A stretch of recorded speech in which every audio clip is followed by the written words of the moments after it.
very much. Welcome, folks. This is House Corrections and Institutions Committee. It is Thursday. Oh, my glasses here.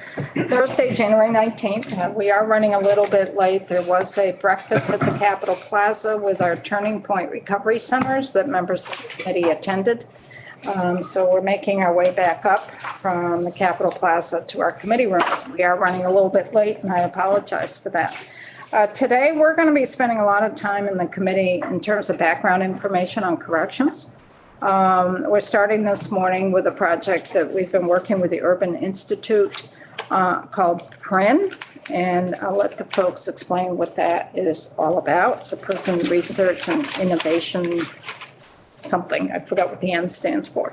But they've been working quite a bit. I would say the last 2 or 3 years it started. Of course, COVID came in, and that kind of put a little monkey wrench into some of the work. But I wanted to lay the groundwork for the committee in terms of some of the pieces that we deal with corrections. So in order to understand the system of corrections and any work that we do going forward, you really need to know what's in place. So we're going to spend today really getting a lot of background information, data, and just sort of knowing what's happening within our population, the type of facilities that we have, type of sentences and convictions, as well as innovations that are happening as we go forward. So in terms of understanding how to go forward in corrections policy, you really need to understand what's happening currently in our facilities. And part of that, we need to really understand people who are being held under state custody. They're under our jurisdiction. They're under the custody of the Commissioner of Corrections. And we as a state have a responsibility to Vermonters who are incarcerated. We also have a responsibility to the staff and the people that run our facilities and run our field offices. And that's what the PRIN process has really been working with, is with our inmate population as well as our staff population, so that we can find out where there are issues percolating out there, and we can start addressing them and going forward. And so that's all I'm going to say. And I'm going to turn it over to the Commissioner of Corrections to set the stage for the discussion we're going to have this morning with the Urban Institute and the PRIN project. So, Commissioner, welcome. Great. Good morning, everybody. Thank you for having me again. My name is Nick Demmel. I'm the Commissioner of the Vermont Department of Corrections. I'll give you a quick overview and then hand it off to some of our colleagues on this project to talk about the specific survey results and some of the work that we've done. The topic today is the Prison Research Innovation Network Initiative, PRIN, as it's commonly called. This is an effort that was started several years ago. Vermont petitioned to participate in a research project with the Urban Institute out of Washington, D.C., and a local research university, and in this case, the University of Vermont. It was selected among 5 other states, or 4 other states, 5 total, across the country as one of the research participants. The goal was to select a facility in each state to study using participatory research with a major research university to understand the challenges facing incarcerated populations across the country and correctional staff across the country. So we were really fortunate to be selected as one of the 5 states. But also I think showed Vermont's real commitment to diagnosing its problems, figuring out what are we getting right, what are we getting wrong, and then creating innovations that can help to target some of those key pain points. So Vermont was selected. We partnered with the University of Vermont as our research partner and began this project a couple of years ago. The basic structure is annually surveys are conducted of staff and incarcerated individuals at a particular facility. In Vermont, we chose Southern State Correctional Facility, which is in Springfield. I think there's a lot of good reasons for that. It's a large facility. It is our newest facility, although it's not terribly probative. But it also has some of our most vulnerable populations. So we got a chance to look in and understand some of the unique pain points that are facing those populations. Those surveys are conducted annually. They're collected by our University of Vermont research team, analyzed, and then presented once they're completed. And then innovation councils are set up, some within the incarcerated population and then some within staff, to try to target some of the key pain points in those survey results to create solutions.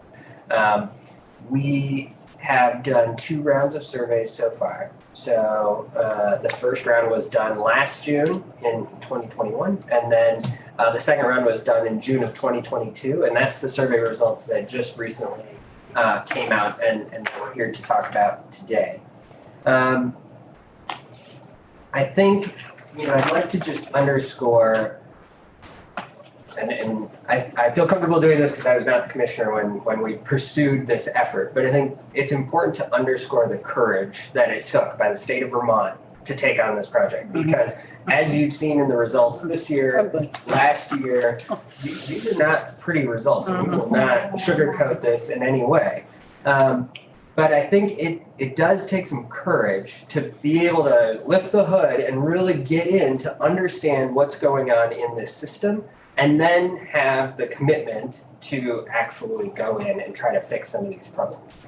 And I think often, you probably heard me say it last week, I forget because I say it so often, we are quick to say, there's a problem here, here's a solution, and throw it at it, without truly understanding the underlying problems and the full suite of issues that we need to address to actually move the system forward or to improve.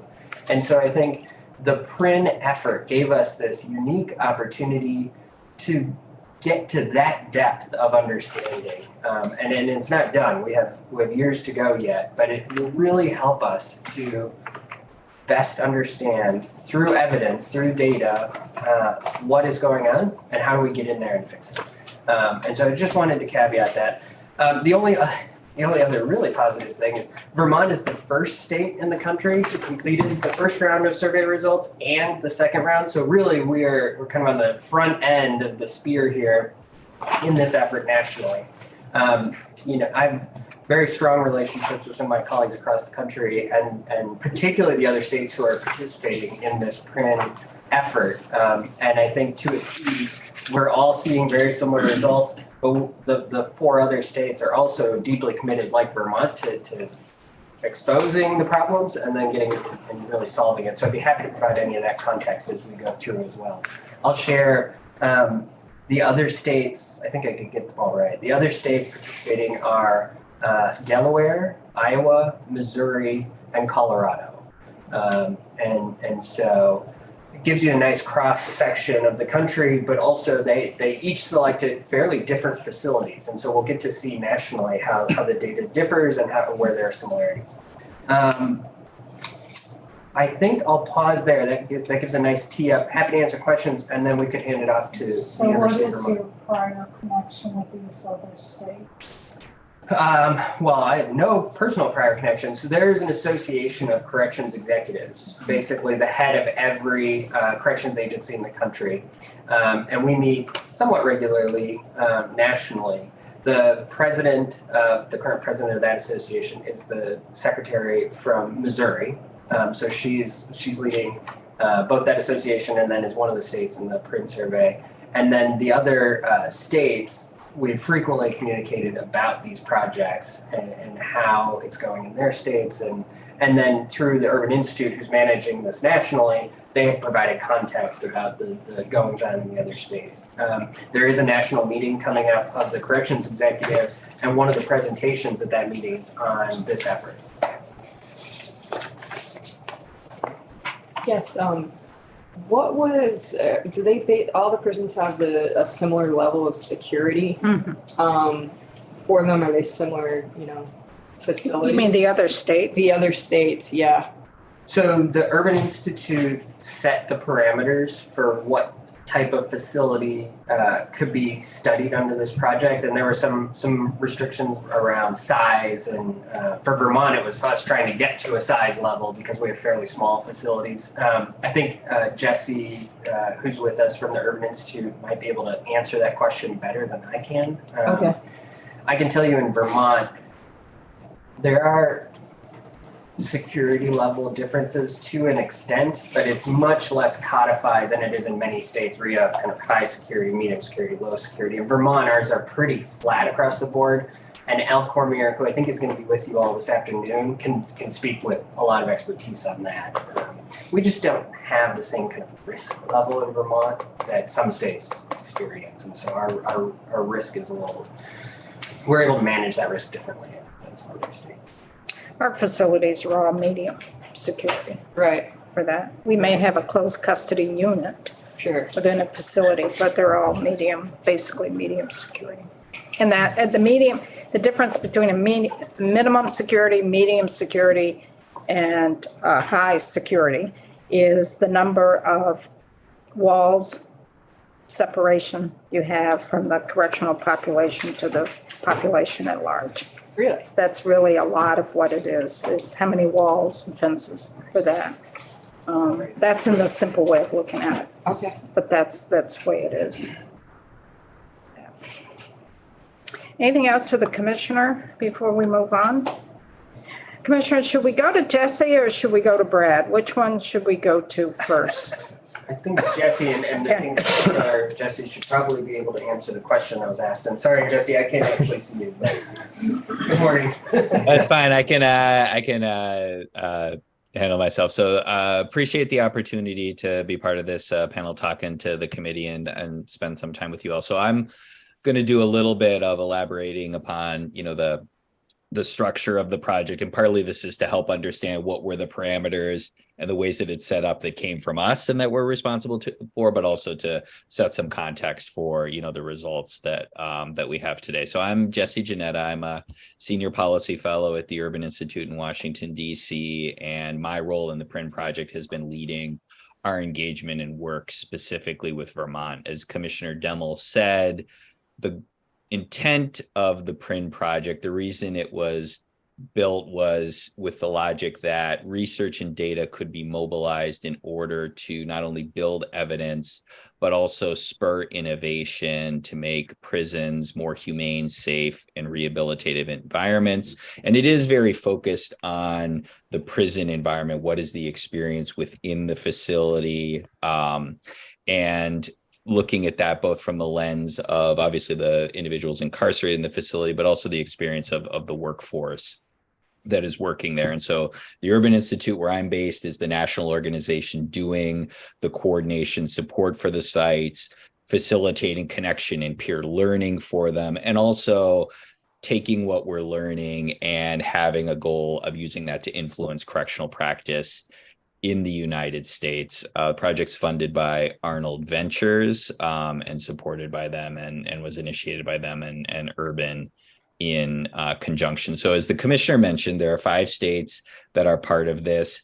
I would say across the 5 facilities that they're working with, there are many points of overlap in terms of security level, in terms of things like, so Delaware is one of the sites in the project. They are a unified system like Vermont, meaning that unlike many states where you have the state prison system only for sentenced people and so on, and then local jails that are primarily housing pretrial populations, Vermont's a unified system, houses both of those populations in the same facilities. So you have pretrial detainees down at Southern as well as sentenced folks. Delaware has that structure as well. The other states don't. But there's also pretty substantial differences, and one that was alluded to is around scale. So I will mention, for example, that the pilot facilities where the PRIN work is centered in Colorado and in Missouri, each of those facilities houses more incarcerated people than the entire Vermont DOC system. So now the security levels may overlap, but just in terms of scale, those are very different environments. And part of that is, we thought that there could be learning across those, but also because we had a national focus on learning and doing deep work in the States, but also having that be of value to the rest of the country, we did want some of that diversity in types of facilities. I'll also mention that of the 5 states, Iowa is the one that is working in a women's facility. So we have 4 pilot facilities in the project as a whole. One of them is a women's facility. So the way we set up the project, and this was our parameters, we ran a competitive process for states that wanted to apply to be part of this in the second half of 2019. And we said, obviously, we needed the commitment from the DOC, but also sign off from executive and legislative understanding that we're going to touch on issues that were going to be challenging, and some of them might, require action and attention from various levels of government. We asked that each DOC tell us what the pilot facility was. Our sense was it was important to really focus both the research work and then also the innovation work in a single facility to give it that kind of attention, and that each had to come in partnership with a research partner external to the DOC. So that's the role that UVM is playing here. And the kind of time structure of the project began with a phase 1 that was around some of the foundational research to better understand and prioritize the issues that were present that would be the focus then of the rest of the PRIN work. The core of that was the climate surveys of staff and of incarcerated people. The participatory nature of that was mentioned. We did, as Urban, ask each of the states. We tried to keep a pretty concise group of measures that we asked every participating state to put in their survey, because we felt we'd really be missing an opportunity if all the surveys were completely different and we couldn't speak across some of the commonalities there, but we wanted to leave a lot of space for them to be locally developed. And I think this was an area where, Vermont was very strong in terms of really having the engagement with staff guide what was in their survey, and incarcerated individuals at Southern guide what was in their survey in terms of the issues that needed to be addressed, and thinking about like how to get at those. So phase 1 is about building that foundational work, and then the intent is for that to then guide the identification of innovations and changes that could be responsive to the highest priority issues coming out of the research, and piloted at the facility. And I will say that particularly, so we had a version of this last year with the baseline survey findings, and 2022, in addition to the research continuing, you'll hear more about the findings of the Wave 2 survey, but also the work, particularly in the second half of 2022. And a lot of that was locally driven and derived, like changes and things identified at Southern, but also, and the commissioner and others and on the DOC side may speak to this more, in system-wide undertakings and approaches and change processes, some of which were underway before the PRIN started. The PRIN data has been additive and contributed, so help to inform and shape those. So it is influencing things on those 2 levels. And the final thing I'll say, and then if you have questions about sort of the structure, the kinds of things that I can speak to representing the national partner on this, is just reemphasizing sort of the timing and the context of this. So Vermont DOC applied for this in 2019 with a strong idea of some of the issues that they were seeing in the system, that they felt this kind of approach could really help make progress on and improve, and ended up carrying out the project during the pandemic period. And under any circumstances, doing this kind of delving into any correctional facility or system in the United States, you're going to find some really hard things. Like, that's what you're signing up for. And certainly, the pandemic period made all of that harder. I think it probably made every single challenge that Vermont knew it was going to find in this harder, and added some additional ones. And I do want to say that, well, the public health situation has abated. There's a large conversation about a workforce crisis in corrections, a lot of short staffing, a lot of attrition. This is things that a lot of systems have seen.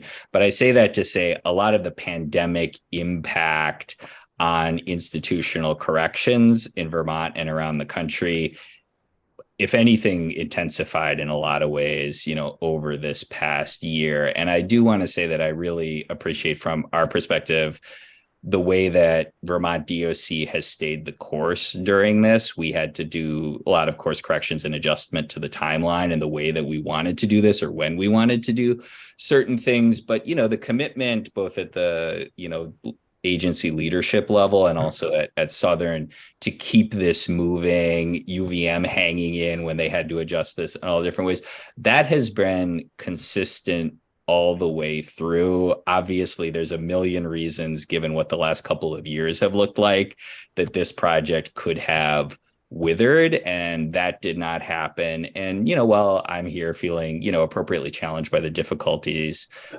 faced at Southern that, the research has helped to highlight, I've also been really heartened from my perspective on the progress and the momentum that we've seen. And so I did want to share that with everybody and just say that, for our part, committed to continue working on that and really do everything we can to make print as strong and valuable a tool as it can for improving the circumstances of people that are incarcerated in Vermont and people that are working in the Vermont system. So thank you for the opportunity to talk to you all today. Great. Thank you, Jesse. We do have a couple questions here. Wayne?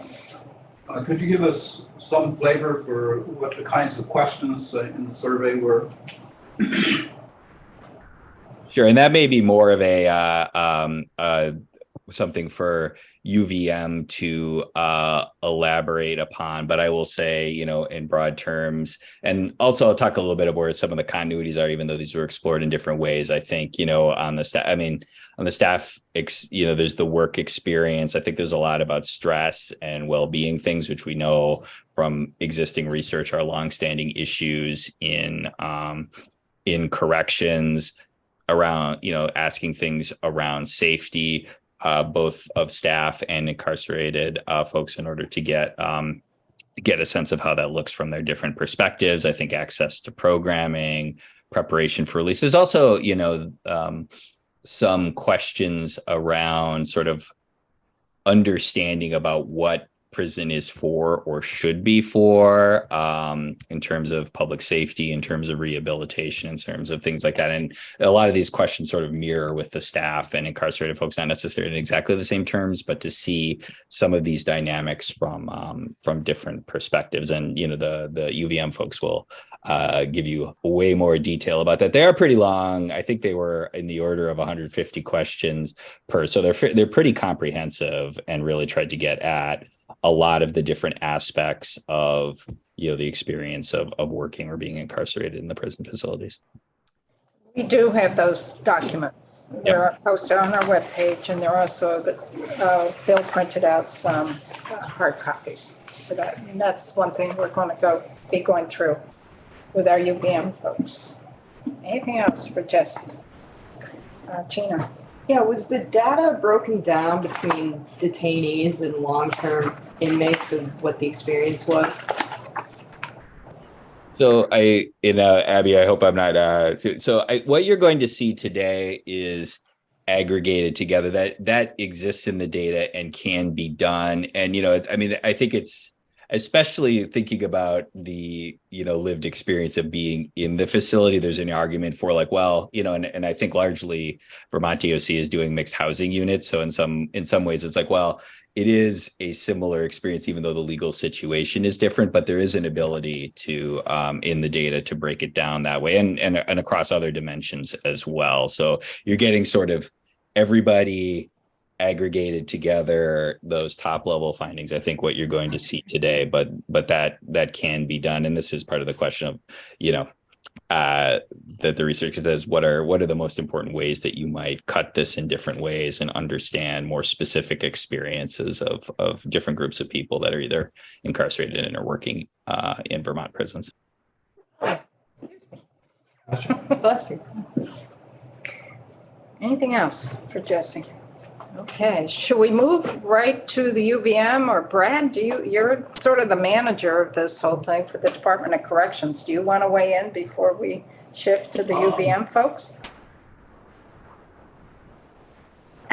You don't have to. I'm just thinking, so the project itself I'm kind of in a unique position. I am the boots on the ground and facilitate between urban, UVM, DOC administration, and facility staff and the incarcerated. Kind of a focal point. You're the hub. I'm the hub, the boots on the ground. I will give you a little, I'm coming from law enforcement side, 32 years in Vermont law enforcement. So I'm 2 years into corrections. I have the luck of not ever being told we can't do that, or we don't do things this way, because it's all new to me. So I'm the why and what if. Why can't we do things that way and what if? And part of this project is changing thinking and looking at culture. And within the project itself, when I deal with our, what we call ICAs, our Innovation Council Advisors, we have incarcerated folks on that, and we also have staff. And we're giving them permission to think differently, giving them projects on how to think about innovations within the prison. And it's not just adding activities, adding vocation, but it's adding how the system works, how to, in essence, everybody in prison is subjected to, those working there and those who are incarcerated there are all subjected to the same conditions. The only thing is that staff can go home, but eventually a good percentage of the incarcerated are going to go home. They're going to be out, and I think this project is going to find out how to make them the best neighbors that we want when they come back out. And we're finding that there's some rough edges you'll see when UVM goes through the survey results. There's some pretty cutting information from that we're learning from, but again, I haven't been told we can't do that certain ways. And we tried that before, but I'm always like, well, did we just stop doing it because there's a roadblock in a way, and did we find a way around it?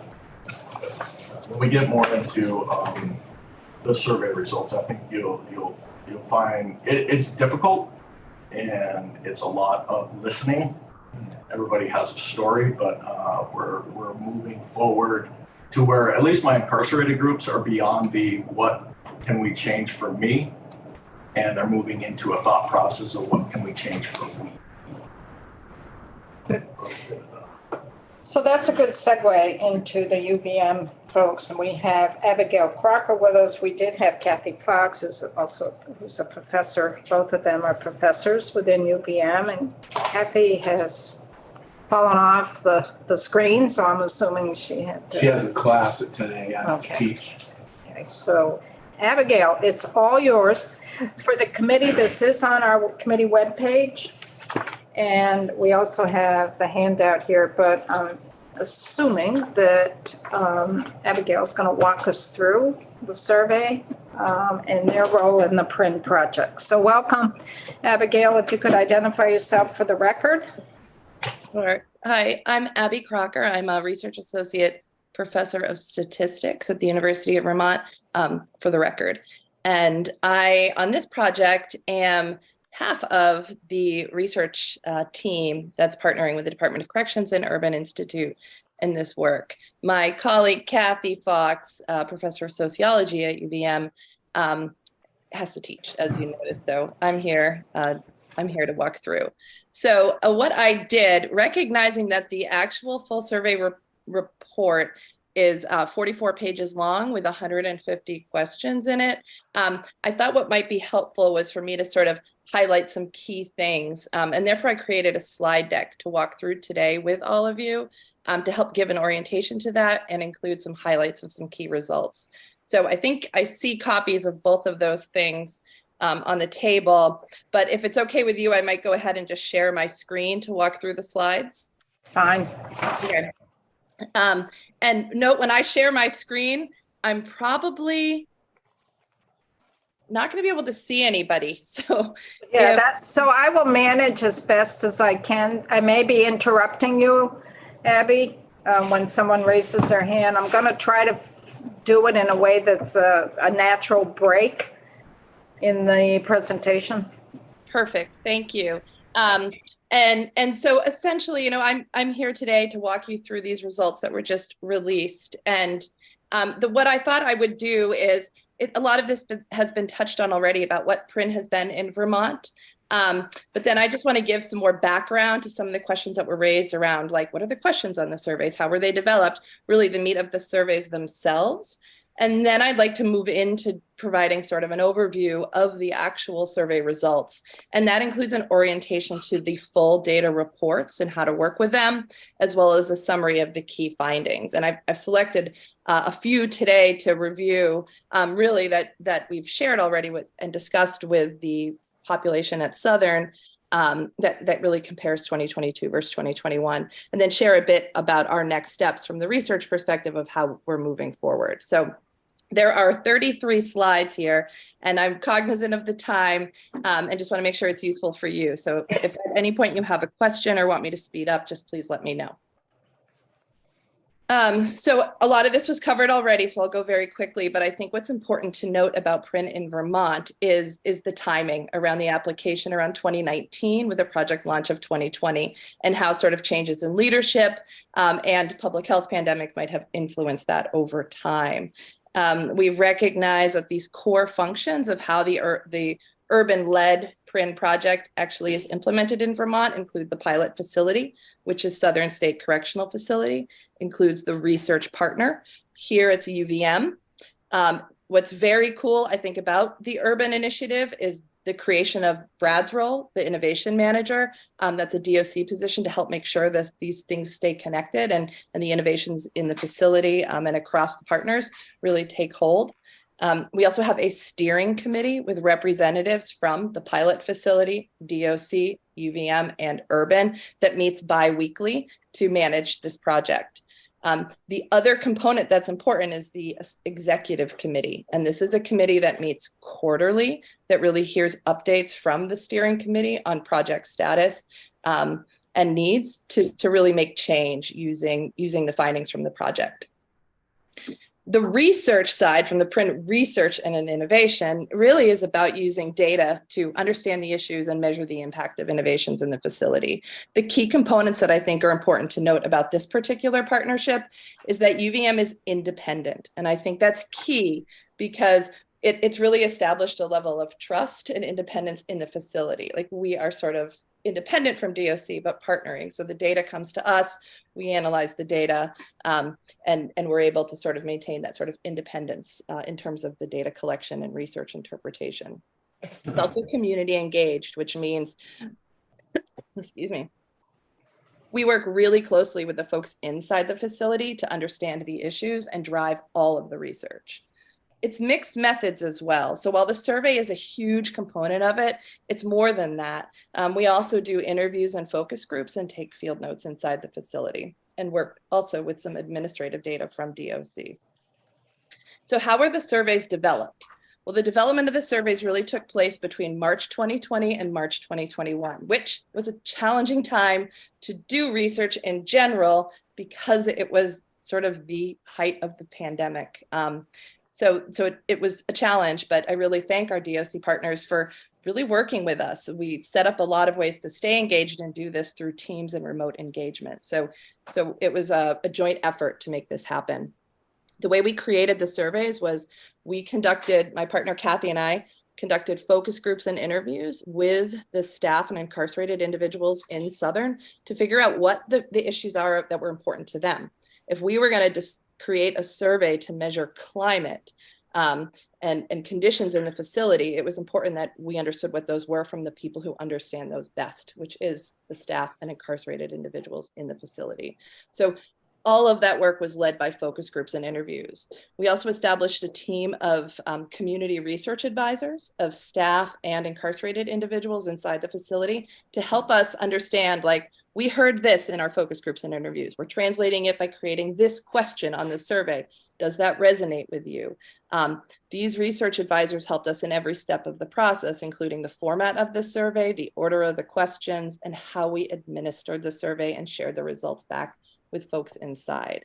A benefit of this partnership was, as researchers, we were able to identify opportunities for where we could incorporate validated instruments. That means when somebody inside said, you know, mental health is really important to us, we were able to say, okay, we know there's some validated instruments out there that measure mental health, which allows us to compare the results from inside Southern to a national population and work with our advisors to figure out what validated instruments were most helpful to measure that.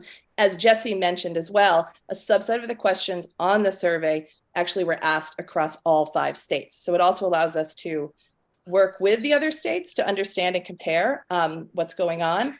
And also of note, we have a relationship with the other researchers and teams in the other states. So we're starting to add questions, or they're starting to add some of our questions to their surveys as well. So that subset is actually growing. We also ran the surveys by our steering and executive committees because they're the ones who really need this information and are in the positions to make change. So we wanted to make sure that the surveys themselves were useful to change makers. The instruments themselves, there's 2 of them. This is a picture, a snapshot of what one looks like. One is for staff and one is for incarcerated. It's this series of Likert questions, which is really a scale of like strongly disagree to strongly agree, and a few yes/no questions. There are no open-ended questions on this. As Jesse mentioned, the surveys are really long. The correctional staff survey is 125 plus questions, and the incarcerated individual survey is 150 plus questions. But we really feel these are comprehensive. They cover the issues that were important to those inside, and that's the feedback we've received from those inside as well. When so Abigail, we do have a question. So hang on a second here. Gina? Yeah, I was looking forward and I'm just wondering how large were the data sets for the incarcerated and for the officers? Yeah, so when we look at the response rates, the response rates were really high. So in wave 1 of the survey, which is we did in 2021, we had response rates of 70% for both staff and incarcerated. And in 2022, this wave 2 that we completed in June of 2022, we had a response rate of 72% for the staff and 72% for the incarcerated and 65% for the staff. So the response rates are percent of what though? The total. So what's the total? That's what I'm wondering. Oh, what's the total number of incarcerated folks and what's the total number of staff at the facility? Is that the question? Yeah. Okay. Yeah, those specific numbers are on the about or in the demographics pages of the reports, but it's about, and I can't remember off the top of my head. In the incarcerated population, it's about 200 or just under 200 responses in 2022, and in the staff, it's I think it's probably around 90 staff responded in each of those in that year. And I know I'm a little off, but it's about that. Does that answer your question? Yes. Yeah. Wayne, we have another question, Abby. Wayne? Yeah. So the 30% that did not respond, 30% in both years, were they the same people? No. Did you attempt to find out anything about that part of the population? No, the 30% that did not respond, like each year it's anonymous when we do this. And so it's just a cross section of who's in the facility when we're in there doing it. And so we don't know who's taken it twice, and it's anonymous. We don't track people over time. You know, anecdotally, the kinds of feedback we get for people who don't take the survey, for staff, it's sometimes, just a lack of sort of, anecdotally, a lack of sort of, it's not going to do anything. People aren't going to listen. Maybe I'm not going to do it. And incarcerated folks, a similar kind of thing, not quite wanting to engage because they're not quite sure.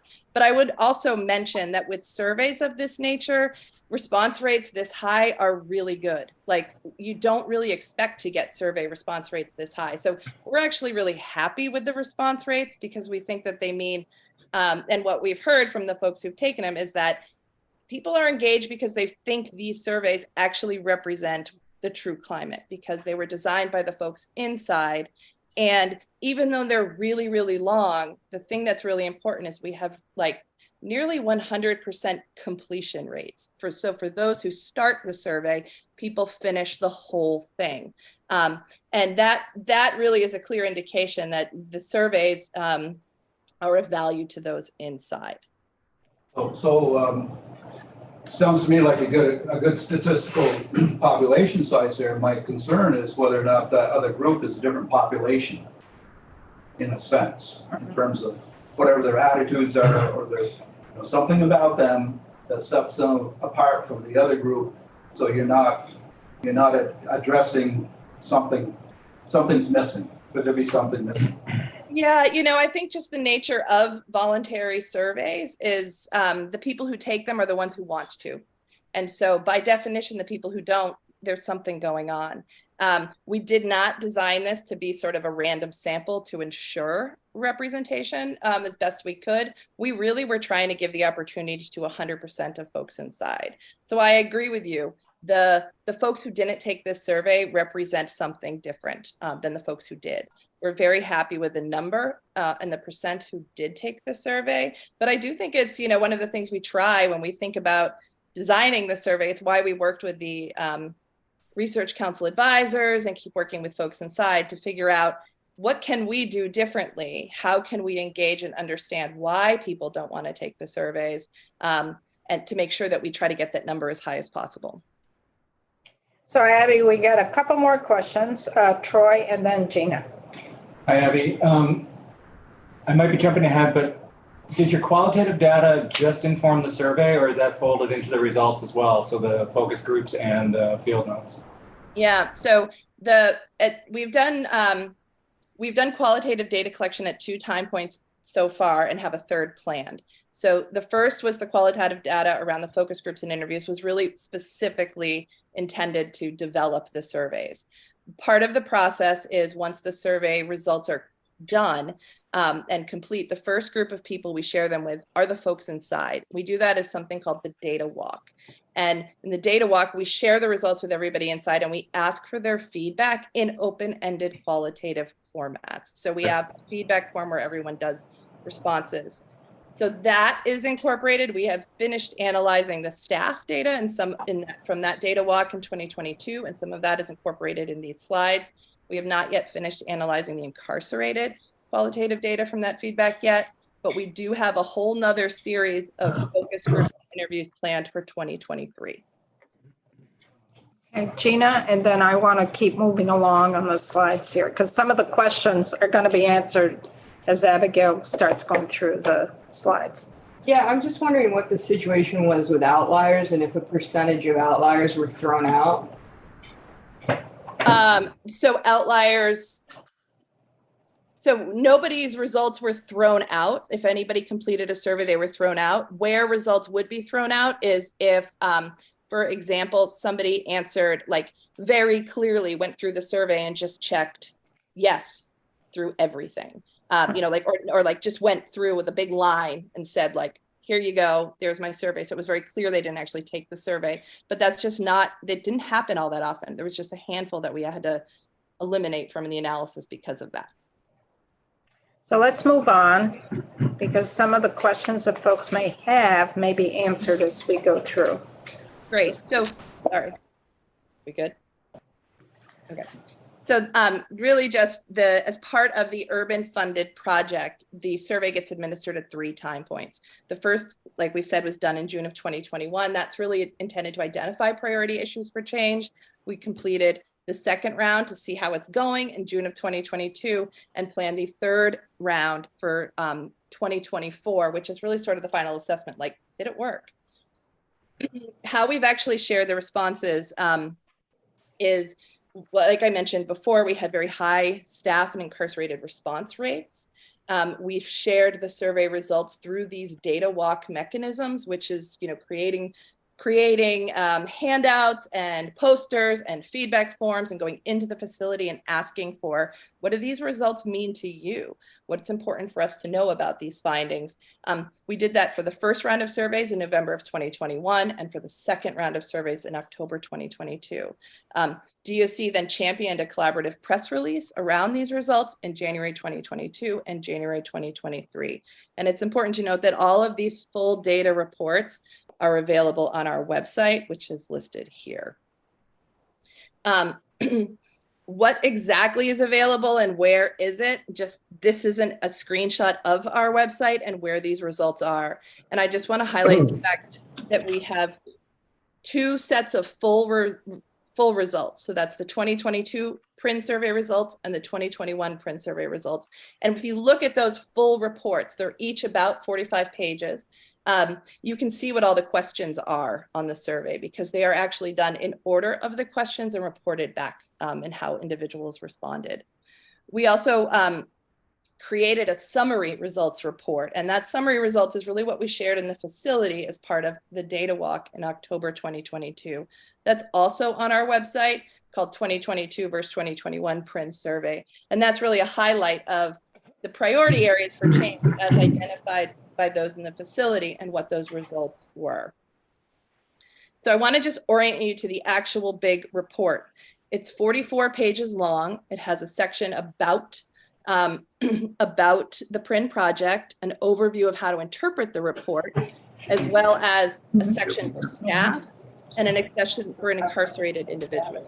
For the staff, there's a page about demographics, which answers some of those questions about how many people answered the survey and what their characteristics are, including things like age, gender identity, age, gender identity, racial or ethnic identity, number of years working in the facility, plus 11 content sections. And I'll review those in just a minute.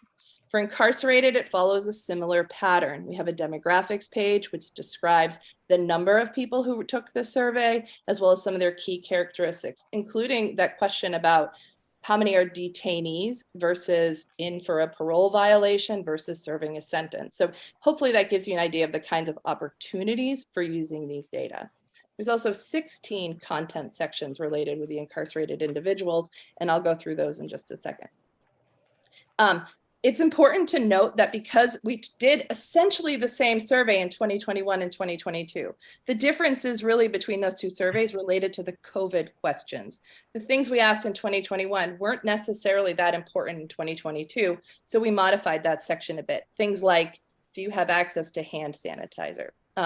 So it changed the order a little bit, but really in a minor way. So we wanted to present these reports in a way that you could open the 2022 next to the 2021 and really compare the results that way, knowing that what's important to one person, there's a lot of things in there that might be important because of the length and the comprehensiveness of the survey. To try to make it easier to read where there might be differences in the 2022 report compared to the 2021 findings, we created these flags, these red and green boxes that we just put next to the questions where there was a statistical difference. And it's important just to note that by statistical difference, we just mean we ran an analysis comparing sort of an average scale, like on average, how did these results change between these 2 years? And so while it's one mathematical way to look at things, it might not be meaningful. So it's just a flag to draw your attention to areas that mathematically significantly changed or leaned in that direction. An example of this is, here's a page from the 2022 survey report. This is a section referring to staff on workplace culture. And you can see the question numbers are listed there to the left. The distribution of the responses is shown in the bar graph. And you can see there's some red boxes next to these areas. That means looking at, for example, the question 38, this prison's policies and practices support staff well-being.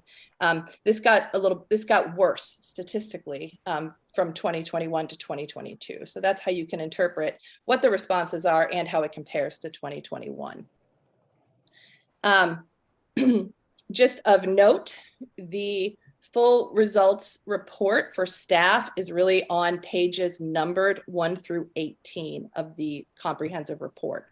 I've listed here the content sections that are appropriate that we asked of staff. Again, 125 questions covering these 11 content areas.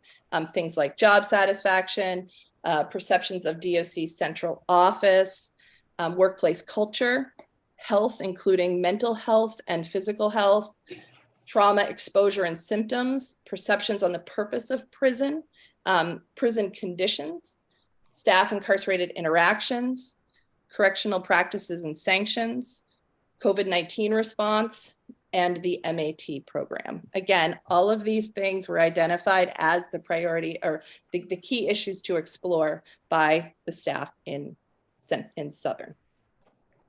For incarcerated, that's pages numbered 19 through 41 of the full reports. And again, there are 16 sections here.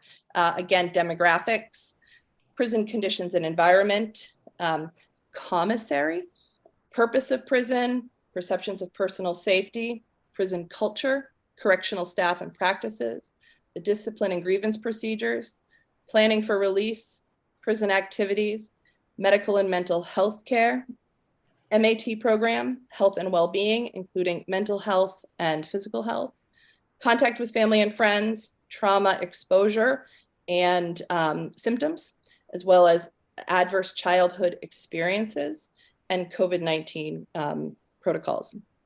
Again, those were all identified by incarcerated individuals as the key areas to explore in the survey.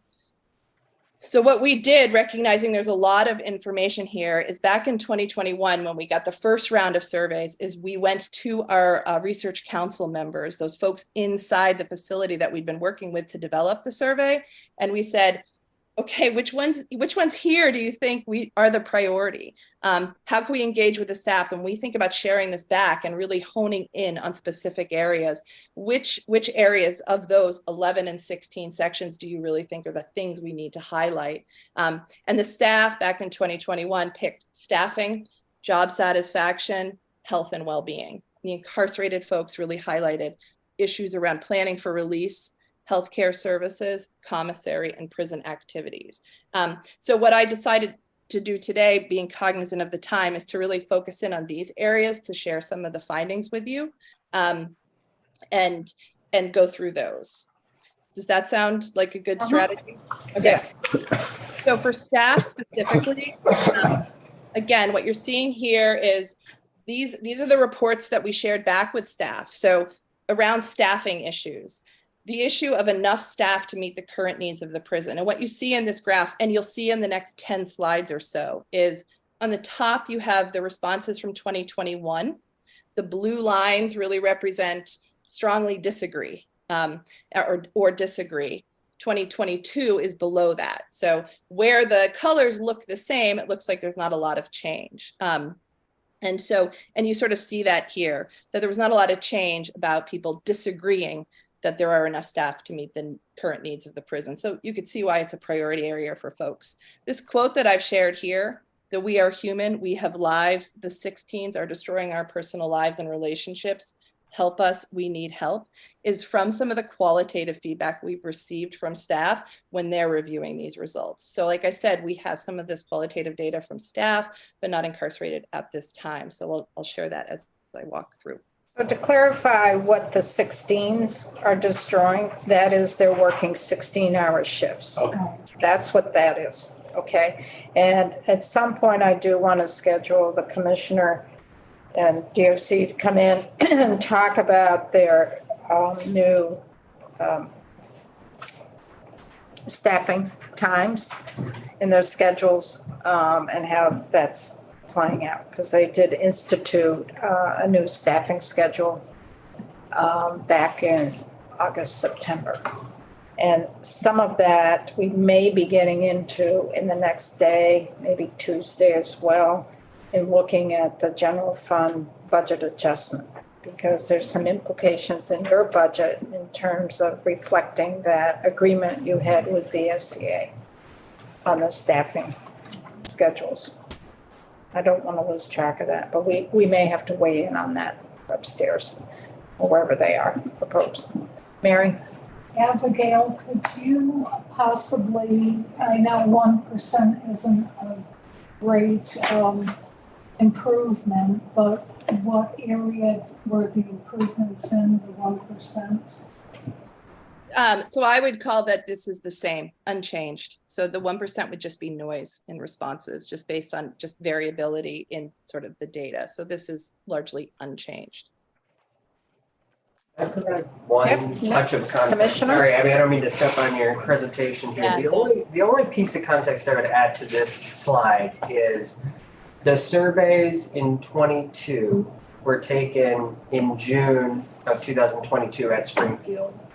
And for those of you who were following closely at that time, certainly the chair being in her district, that was, I think, a week or 2 weeks before we put this facility into an emergency staffing pattern because it was bottomed out. I mean, it basically ran out of staff to the point where the facility's security and safety was compromised by the level of staffing that we had.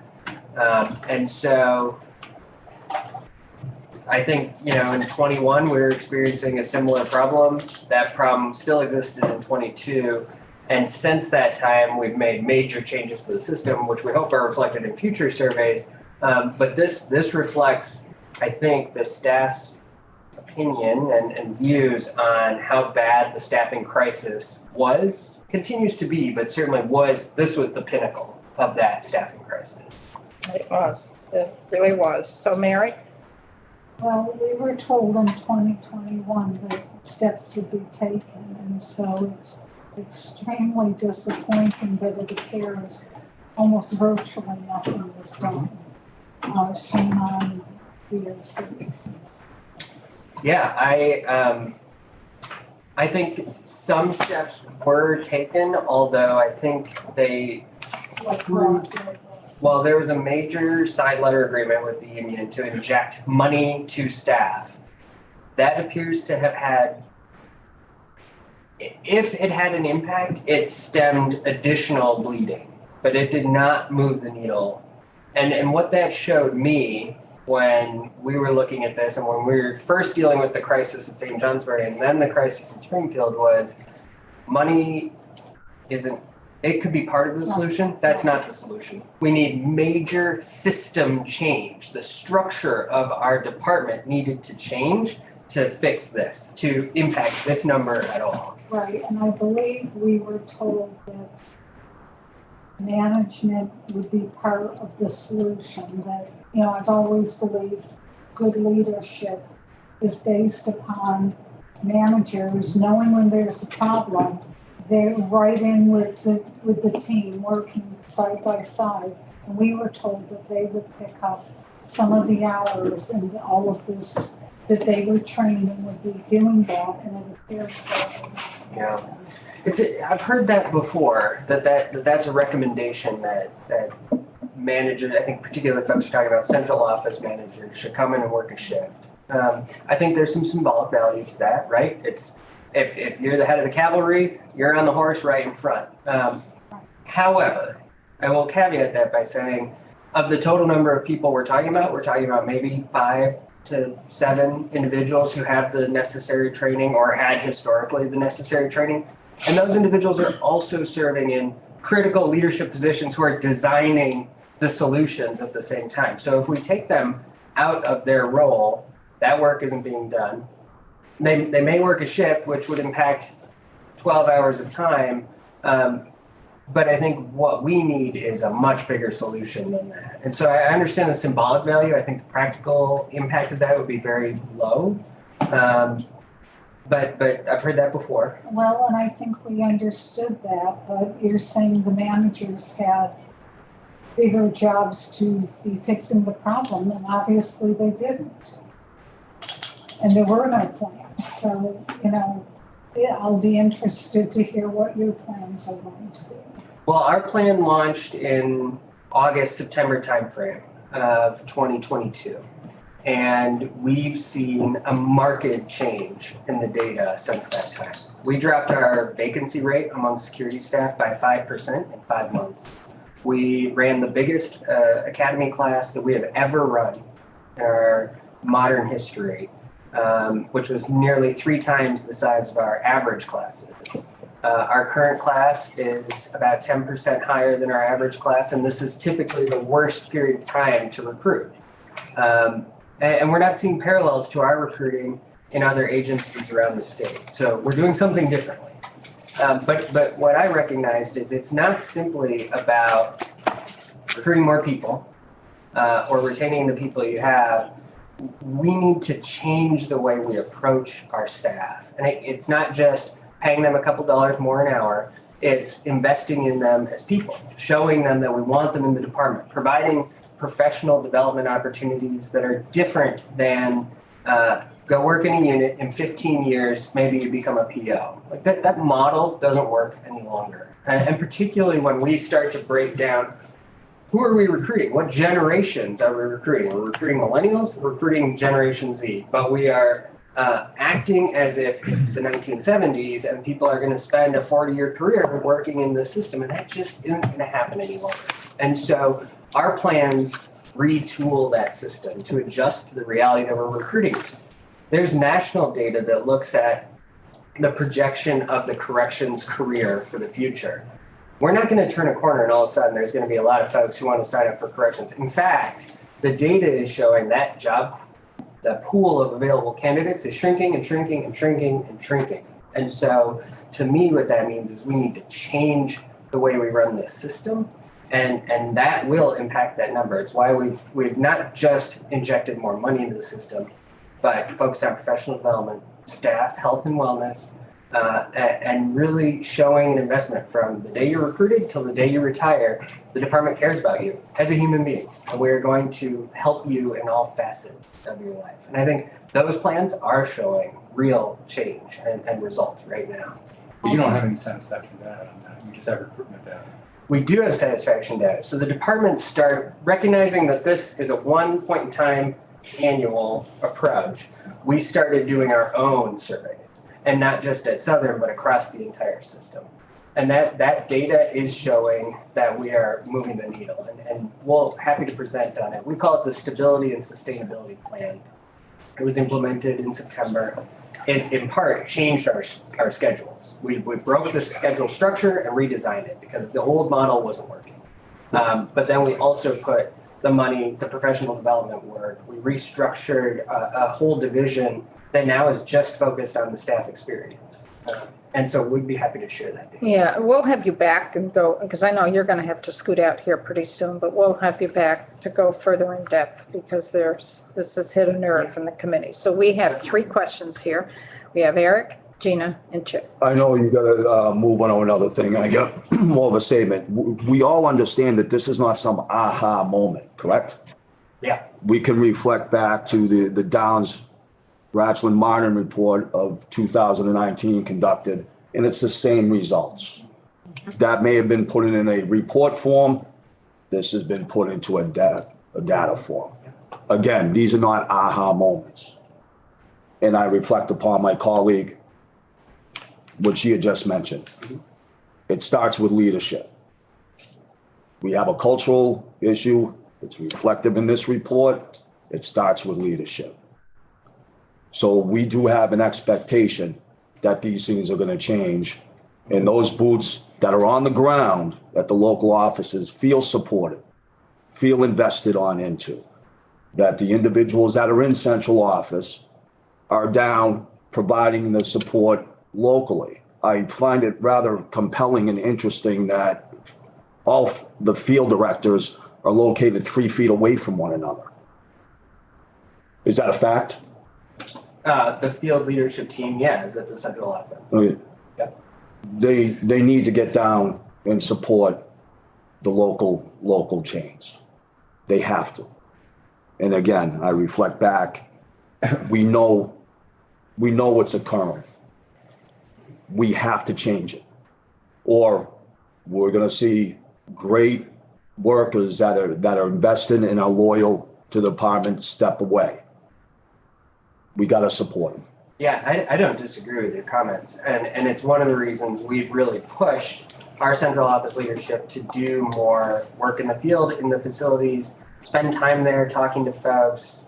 We do a monthly town hall. Those types of events, very important. Don't disagree at all. Mm-hmm.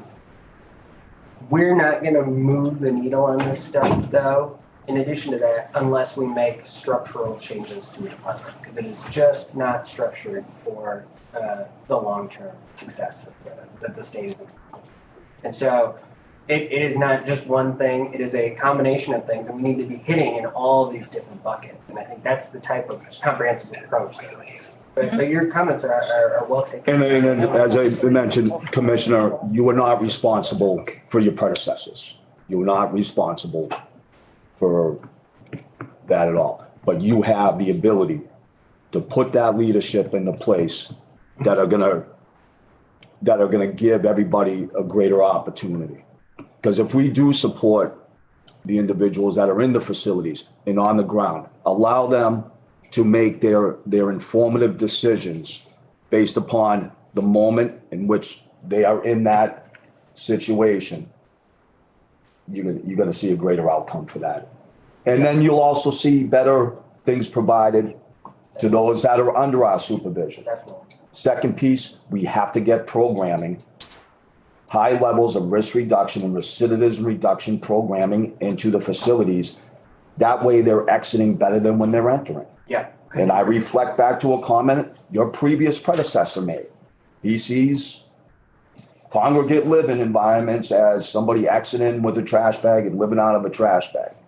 Well, chances are pretty good they entered that facility with that trash bag and entered and exited with the same trash bag, minus IDs, vital records, and anything else that is going to make them successful. So as you can tell, this has hit a nerve in the committee. And we have more questions, and I know you're committed somewhere else, but I just want to clarify the report that Eric mentioned was the Downs Racklin Martin report that was a result of the issue of sexual misconduct within one of our correctional facilities, the women's facility, as well as some incidences in the field. We did put together some legislation during the session of 21. And it might be good at some point for us to have Ledge Council walk us through that piece of legislation so you could see what initiatives were put in place. It was at the direction of the former commissioner, Jim Baker, that really pushed this. We, as a committee, there was Mary and Michelle and I, and the rest of the committee at that time did do a committee bill. The attempt was to address some of those issues that came up in the Downs Racklin Martin report that Eric presented. So that being said, I do want to move this along, but we have some other questions here. We have Gina, Chip, and then Wayne. I don't know if you can condense. Wait. Okay. Yeah. I can wait too. You can wait. So Wayne, and then Yeah. I want to get back to Abigail because we only have about 15 more minutes. I just want to know, do you have the authority to make the changes within the system that you're statutory authority, anything limiting you in terms of the law would allow any reorganization that you might think necessary? By and large, I think, yes, we do have the authority. There are probably pieces of it that might require some statutory change here or there. Certainly, anything we do that affects our workforce requires agreement with our labor partners. Those are really the kind of guardrails. But I think in general, yeah. So let's shift back to Abigail and let's finish as much as we can of this. I know we're scheduled with Becky at 11. We might be able to go over with this a little bit, but let's move on. Sure, and I'll be quick, but recognize that folks have. We may have to have you back to go in more in depth. No problem. I'm Yeah. sorry. The reports are big. Got a scoop. Commissioner, thank you. Thank you, Commissioner. I hope we weren't too tough on you, but we'll get tougher. Sure. So this first go. This next slide really highlights a couple other key points around the staffing issues. Something we hear a lot about in the facility is how working in the facility really causes conflict at home. People mention sort of divorce rates, missing key family activities, and stressors and such. So what you can see is with the question, my work schedule causes conflict at home. A lot of people agreed with this in 2021, and a lot more people agreed with this in 2022. So it became a bigger issue in 2022 when we looked at the results about this sort of impact of working in corrections on home life. Similarly, when you look at what that means in terms of coworkers showing signs of stress, you can see this was really high in 2021, people agreeing that their coworkers showed signs of stress. But one of the things we noted in 2022 was 100% of the survey respondents indicated that their coworkers were showing signs of stress. So you can see that actually impacting staff this way. sorry. This actually relates to job satisfaction and a couple of things I wanted to highlight about some of the perceptions in the facility, specifically because of how they relate to PRIN, which is meant to be a participatory change process. This first one in 2021, the question was, when changes are made in this prison that affect me, I am included in the process. So there was pretty strong disagreement with that statement in 2021, and that disagreement persisted and maybe got a little stronger in 2022. And this can be challenging for folks when they feel that the decisions about changes in the prison that are affecting them, when they're not included, and the people who are making them might not have a clear understanding of what it's actually like to work in the prison. And you can see that reflected in this second question in terms of 2021, where a lot of people disagree that the department has a clear understanding of what it's like for staff to work in the prison. And this strong disagreement continued in 2022 and perhaps got a little worse. This really mentioning sort of how this environment impacts folks and their, highlighting when I mentioned about sort of their home life and sort of their social relationships. This question here in general, how would you rate your satisfaction with your social activities and relationships? The things I'm looking at are the gray parts. This is where people are saying it's just not very good. My satisfaction is not good. And you can see in 2021, about 49% of people said fair or poor. And this increased to 68% in 2022. Something that's important to note about this question in particular is this is one of those validated questions I mentioned earlier, one that was taken from a national survey where you can compare these to sort of a national population. And these rates of dissatisfaction with social activities and relationships are statistically significantly worse than the general adult population. You see this in rates of depression. Again, this is a validated instrument measuring levels of depression. And what you can see here, things that show a negative piece, meaning people are feeling depressed more than we want them to, is the green bars. And so in 2021, this was pretty high and it increased in 2022. So these are people who are reporting feeling symptoms of depression in the past 7 days. This really resonates with what we've seen in sort of the increase in suicidal ideation amongst correctional staff. This question, again, taken from a validated instrument, at any time in the last 12 months, did you seriously think about trying to kill yourself? In 2021, we saw these rates at 10% amongst the staff. And that is consistent with what you see in the national literature for correctional staff populations. It's higher than the normal or general adult population, which tends to be about 4% for this question. But in 2022, we saw a pretty hefty spike up to 30% answering yes. And as you can see here, some of the feedback we've received is about stress levels really pushing people over the edge. Happy to move now into the incarcerated individuals' results. Again, I'll go through the key findings that were highlighted as the priority areas by the incarcerated population from our 2021 data walk. First is around planning for release. And this is the idea of folks go into the facility, spend some time there, and then go out. Are they ready to go out? Most people say no. This was an area that we saw significant decline between 2021 and 2022. So people disagree in 2021 that the prison does a good job preparing them for release. And this disagreement persisted in 2022. Similarly, there was a lot of disagreement in 2021 that the programs in the facility give me the skills I need to be successful on the outside. And this got a little worse in 2022. With 86% of respondents indicating that they disagree that they get the skills they need to be successful on the outside. Abigail, we do have a question. Yeah. So there are conversations about reentry units in each correctional center or in certain correctional centers. Is there an indication that these statistics would change if that emphasis were to be put on reentry? Yeah, I think that an unanswerable question. So my opinion is focusing on reentry, it depends what's involved in that. Specifically, some of the literature that we talk about, what actually gets people prepared for release and feeling like they're ready to be on the outside is more than just programs specific. It has to do with sort of autonomy and responsibility and hope and forward thinking. So it's sort of a combination of activities. And I think given the priority areas that this area specifically, like the importance of this for the folks inside, as well as for the communities that they re-enter into. I think this is an area that really we need to dive into a lot. Like, what are the things that potentially, what are the levers that could influence this, and how do they work together, and what are the things needed to actually influence this? Because I do think this is a big priority area, and I hope reentry planning would involve the things that would modify this outcome.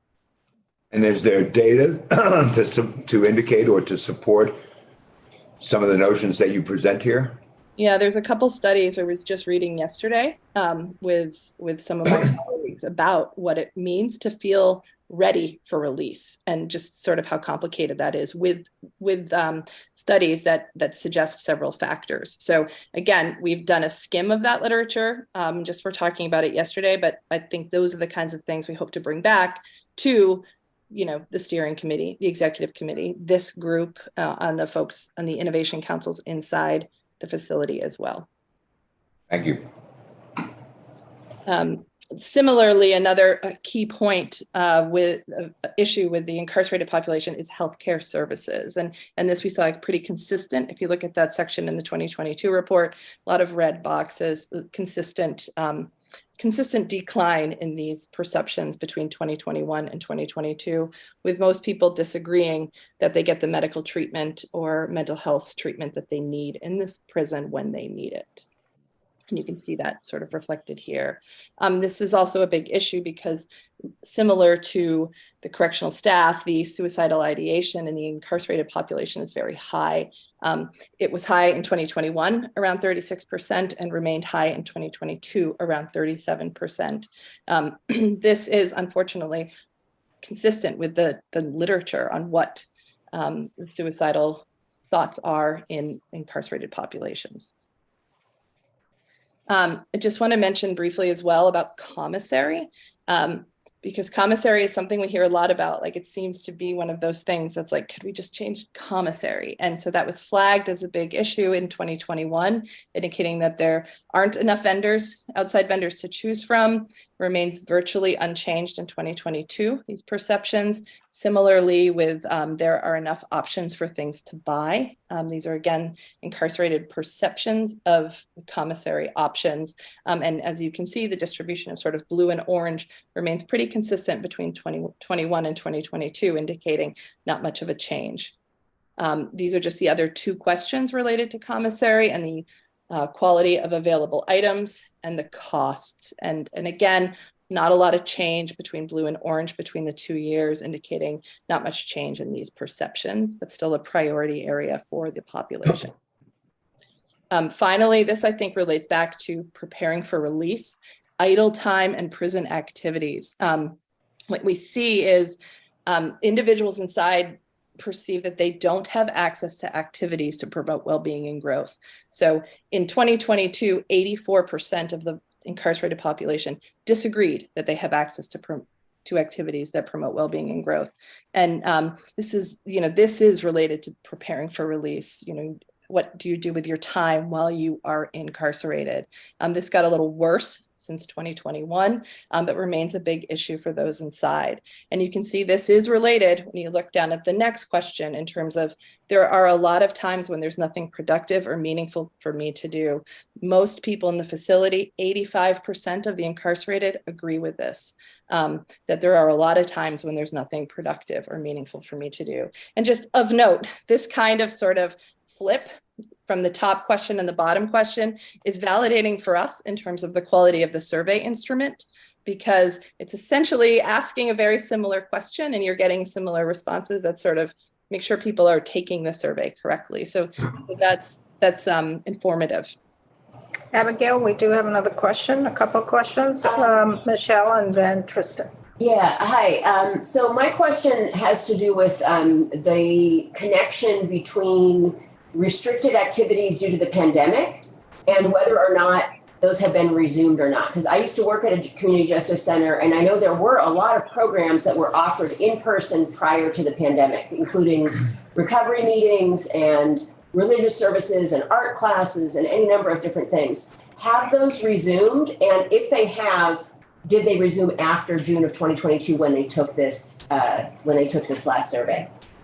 So I'll note that my corrections colleagues might be better at answering that question. But one thing I'll mention is when we were in the facility for the kickoff meeting in February of 2020, one of the things that stood out and from that first initial meeting, sort of pre-COVID, was the concern around idle time and lack of sort of constructive things to do. And by constructive, it relates to things like, book clubs or, all the way up through job training, connection with families, community engagement. When we asked the folks on this survey what kinds of things they want in the facility that would help them prepare for release, the big things that really stood out were job training and community service. There's a real, from these data, suggested need of want to give back to the community and stay engaged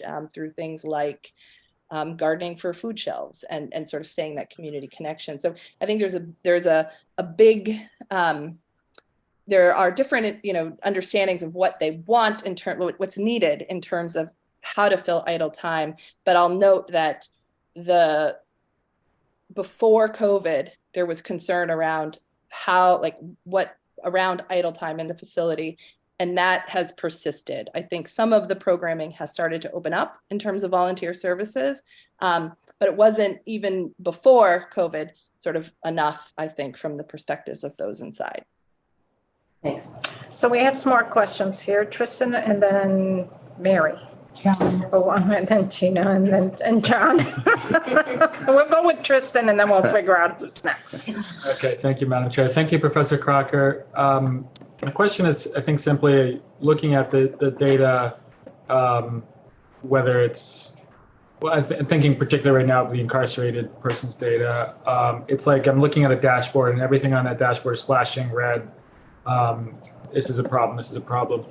Is there any sense, either in the data or outside of this survey, of where priorities would be? If I'm putting myself in the position of the incarcerated person, they're saying everything is bad, but would they say, here are my top 3 priorities to improve, for example? Yeah, I think that, and I don't want to put myself in the position and speak for them. I can just interpret what I see in these data in our conversations. Idle time is the big one. Idle time and how they spend their time, it seems to be sort of the biggest need. Yeah. Including in that, preparing for relief, staying connected with those who are important in their lives on the outside, staying connected with communities, but just how they spend their time, and idle time seems to be the biggest piece. Thank you.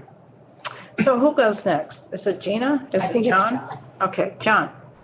Couple questions. Is this survey also, do you have any statistics from other states with a similar survey? And the second part of my question would be, is there any apprehension, this is going to be a subjective answer, that we're getting honest answers? When morale is down, it tends to be a cancer in any organization. So you have 2 questions. How does this track nationally with the other 4 states you're working with, if these are the same questions that were asked there? And the second one is, when morale is down, that impacts everything in the system. Yeah, and to answer both of those, first, where we can in these questions, where we were able to relate to other sort of national data sets and surveys, we did. And we see consistencies there, and sometimes things are a little worse, in particular that suicidal ideation question I mentioned for staff. where they overlap with the other 4 participating PRIN states. Anecdotally, they align. These are the same issues that we've talked about in our conversations. However, none of the other states have analyzed their second wave of survey data yet. So I can't say for certainty exactly where we have similarities versus differences and what kind of learning opportunities those will present. But I'm really looking forward to hearing their results just specifically to engage in those kinds of conversations. In terms of your question and related to how much can we trust these results given just how crummy things feel? Well, I'd answer that in 2 ways. One, the survey is designed to assess the perception of prison climate. So if people are feeling bad, that's what we want to hear.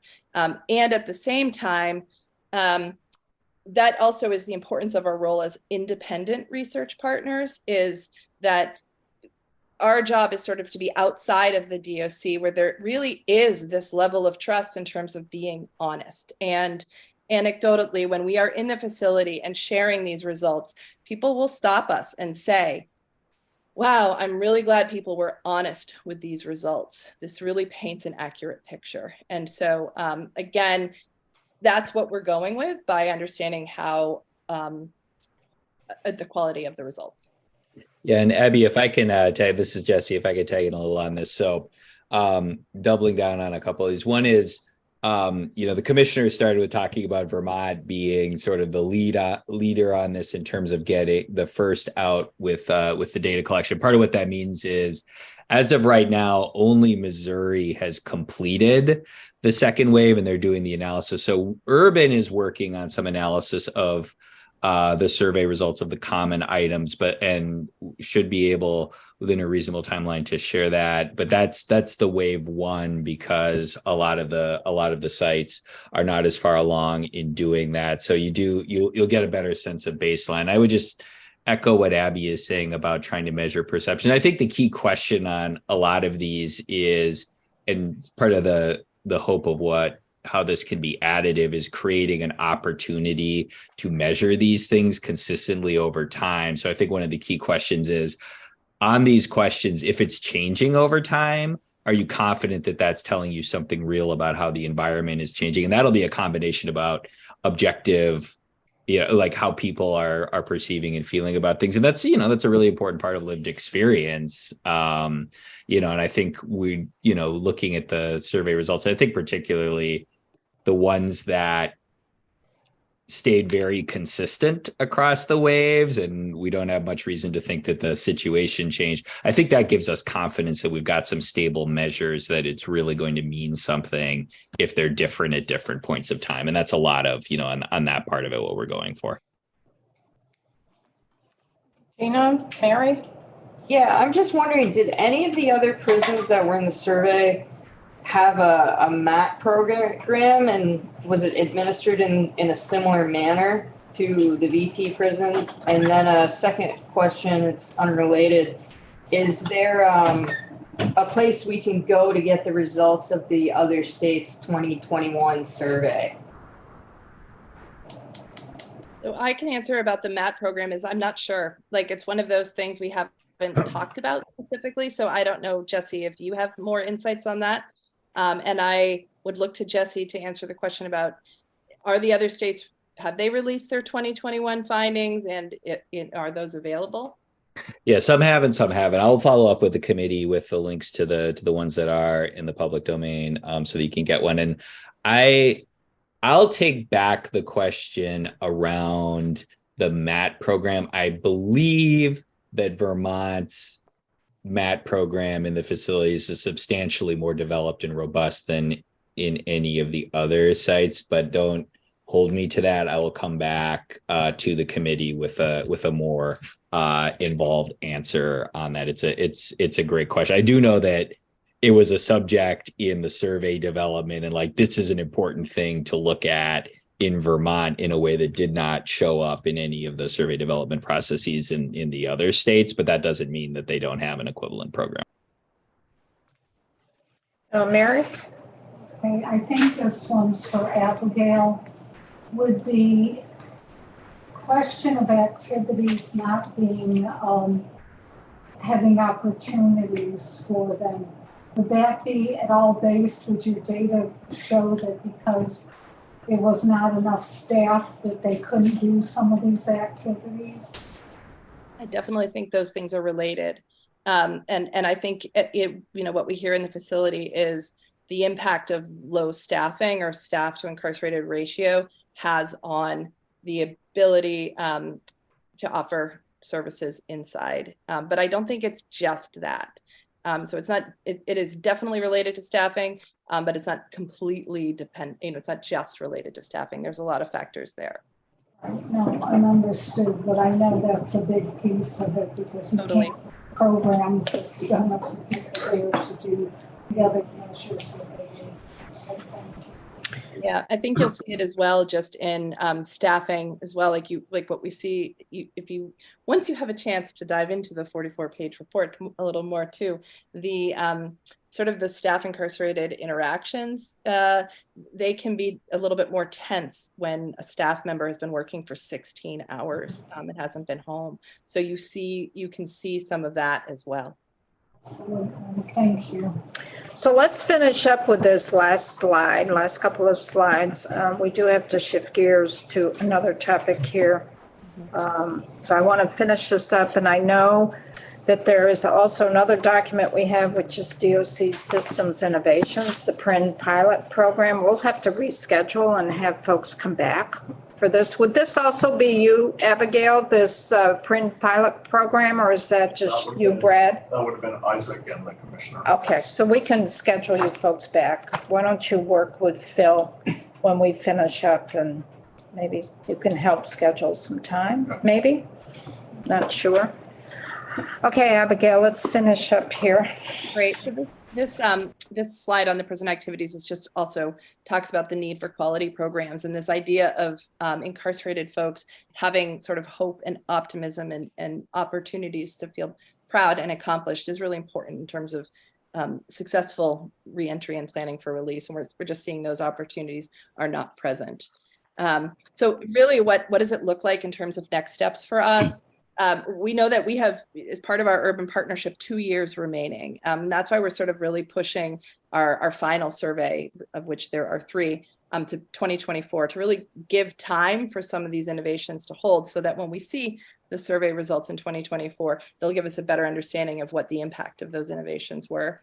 We are also really focusing 2023 on qualitative focus group interviews and field notes, really to understand the nuances of these results from those inside the facility, because we think it's really helpful in understanding the change process and what needs to happen. We also want to focus on, using these data to create awareness and support action. We don't want them to be surveys that come out once a year and just sit on someone's desk and create awareness then, and then aren't thought about again for another year. So what we would love, to hear from you and others interested is what in this is interesting for you. What would you like to hear? What in your roles as change makers and decision makers, what would be helpful to you in terms of diving into this more? So we really want to focus on that moving forward. We also want to acknowledge the opportunity that this presents for connecting to broader conversations, in particular, given corrections' unique role within the Agency of Human Services, in Vermont. And that's unique for a Department of Corrections to be in human services instead of public safety. And one of the things specifically that stood out in the incarcerated population survey is the high adverse childhood experience scores. And in particular, of the folks currently incarcerated in Southern, 40% had a parent themselves who was incarcerated. So it really speaks to sort of that multi-generational cycle of incarceration, and where the prisons and corrections sort of play a role in our larger society. So how can we use this opportunity to really broaden those connections and understand the impacts of these sort of systems and where the intervention points are? Great. So we do have a question, Abigail. Troy? Abby, this is an incredibly robust project, and I appreciate that, the combination of qualitative and quantitative.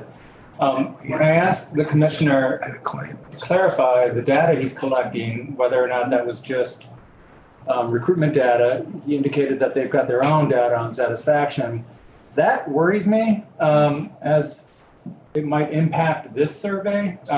We all know, we don't know specifically, but survey fatigue, right? And I can recognize that perhaps, especially on the staff side of this, all you're doing is throwing surveys at us and nothing's changing. Should we, I'd like to get your sense on that. Should we be worried that in addition to this robust survey that the Department of Corrections might be doing their own stuff that is going to negatively impact participants' willingness to remain engaged? Yeah, it's a really great question. And I'll say, it's a balance because, the value of this research that we're doing as UVM is it's independent, it's robust, and it was designed by the folks inside. And we are, even with this one, seeing some survey fatigue, like a year between the surveys. And we were hearing didn't we just take this? Yeah. It contributed to our decision to say, let's give them a break and wait until 2024, give some time for the innovations. That being said, it's important to make change with data. And so while the surveys the commissioner was referring to are within DOC, which, is a different thing than an independent researcher, they're important for their operations. So I do think it's, it is something that I think our steering committee should have a conversation about, because I don't want to interrupt or any of that around sort of the data-driven decision-making, using data to drive decisions as part of the operations of corrections. And that is their purview and something I applaud. But I do think there is a potential, what are we, what happens if the results are different? What happens if there's survey fatigue? What if there's confusion? Those kinds of things. So I do think that we need to talk about that.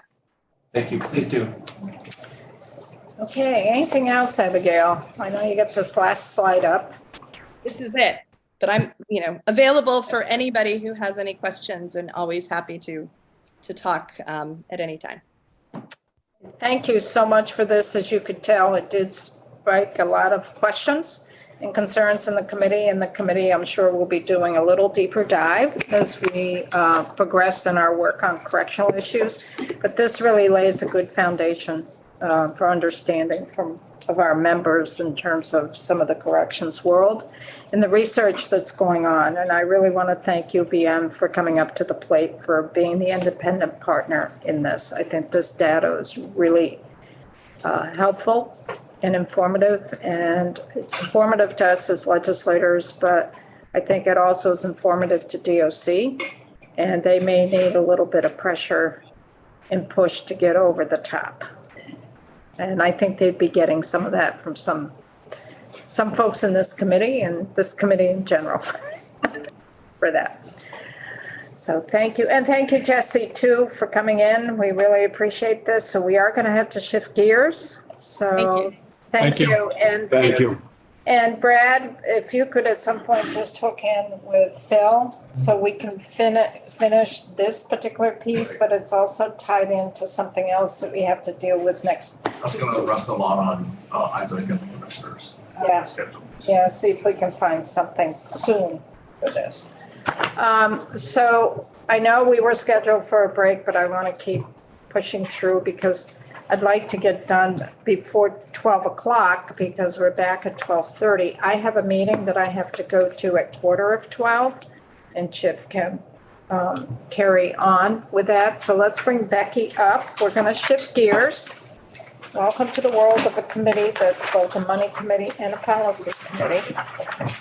We're going to shift gears and go back to our capital world, our construction world. We went through with Dan Dickinson last week about the budget adjustment that is in our capital bill that we did last year. We went through the spreadsheet piece, and Becky Wasserman, our legal counsel, is going to go through the complication of the language of the actual bill, which amends the previous bill that we did, H 438, which we did in 2021. So the process is, and we're at the beginning of this process right now, in the first part of a 2-year biennium, we do a 2-year budget. So the first thing we're gonna do this year is do the budget for FY '24 and FY '23, 25, FY '24 and FY '25. And we'll come out with a piece of legislation that's about this thick. And it's equivalent to Act number 50 or H 438 that we went through. And it will be equivalent to this small spreadsheet that we first went to. Then, when we come back here a year from now, we will be adjusting these. We'll be making changes, which is how we got to this big spreadsheet for FY '22 and '23. And now the language piece amends that first bill that we did. So that's going to be our process this year and next year. So I know it's confusing, but you could follow that and Becky will clarify. Yeah. So welcome. Hi, everyone. It's good to be back. Becky Wasserman, Legislative Counsel. So I understand that Dan went through this spreadsheet. And last time I was here, I talked about how there's the money part of the bill and then the language part. But there, confusingly, is also language in the money part. So I'm going to start at the beginning of the bill to just point out. It's not here. To point out some areas where there was language in the money section, to alert you to some language that's sometimes tied to an appropriation. First, on page 1, I just wanted to start with the intent section of the bill. I think last time I was here, I mentioned how there's always an intent section, and it tries to lay out how much you are spending in total over the 2-year period in the first year of the biennium, and how much is appropriated in the first year. And then there's also this acknowledgement that in the second year, you're going to be adjusting whatever you did in the first year. Last year's capital bill also had some additional language that is not typically in the bill. And that had to do in section 1 in subsection C. And this addresses it here, and then there's a language section later on. But because the state received ARPA funding that could be used for capital projects, there was an acknowledgement that some of the capital projects that are typically paid for out of the capital bill were being paid for last year using federal funds. I can come back and discuss this in greater detail at another time, but very high level, there were sort of 2 pots of federal dollars that could be used for capital projects. There was the ARPA, State and Local Fiscal Recovery Fund, that allowed for the use of funds for water and sewer infrastructure. And then there was a separate capital projects fund that was specific just for capital projects. In the first year of the biennium, last 2 years ago, there was some language that was sort of agreed upon between the institutions committees and the appropriations committees, saying that the administration would come back and, for that pot of money that dealt with water and sewer infrastructure, they would try to figure out a way to offset up to $15 million in water and sewer infrastructure projects that would normally be funded out of the capital bill. And so last year, the administration did that. They identified $15 million of projects that paid for out of federal funds. In the first year of the biennium, there was also language in the capital bill saying we want the administration, the legislature, and the executive branch to come back and tell us what their capital needs are, so we can figure out how to use that separate capital projects fund dollars. So any questions? So that separate capital fund dollars was an amount of about 113 million. That was separate from the regular ARPA that we were trying to use, particularly for our clean water section and our water, and our drinking water and our stormwater projects within the Agency of Natural Resources, as well as our 3-acre parcel requirements for the stormwater rule. We were hoping that some of those federal dollars in the big ARPA, the $1 billion fund, could be used to offset some of our line items that pertain to water and sewer projects and stormwater, so that we wouldn't have to bond for it.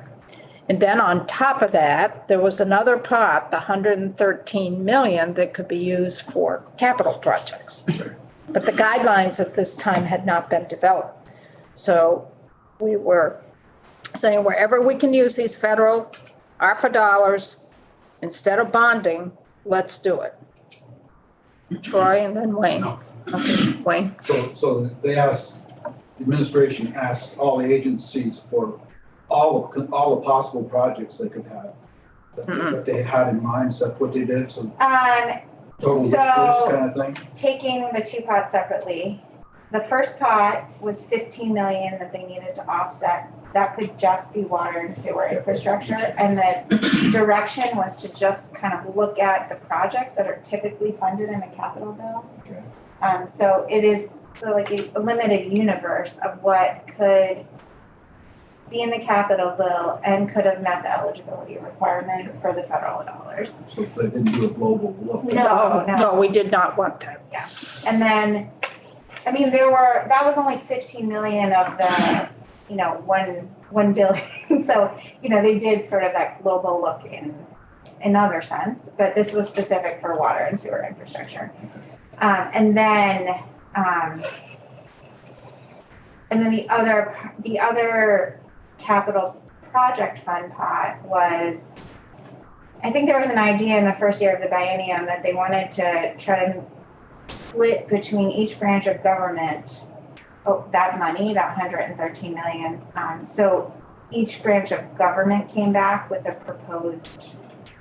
What construction? Yeah, what construction do you need? Like the judiciary, what do you need that might be COVID related within your state-owned courthouses?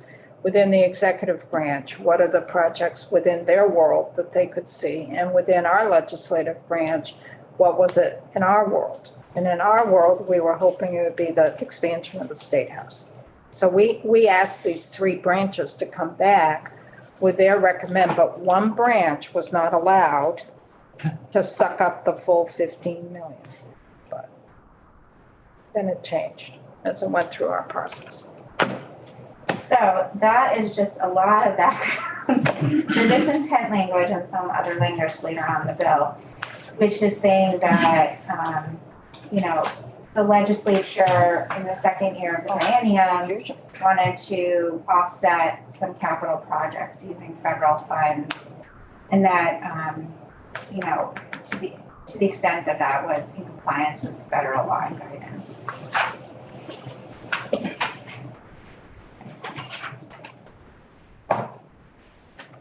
On page 2, at the bottom of the page, this isn't necessarily language in the bill. I just wanted to note the Windsor former Southeast State Correctional Facility, because 2 years ago in the Capitol bill, there was a study committee to look at the use of that space. And I think that the line item here was to start doing demolition and improvements to that facility for future use of the facility. So I think that's I think the committee left it last year that you will be hearing back on how to use that land. So I just wanted to note that that was something coming to the committee.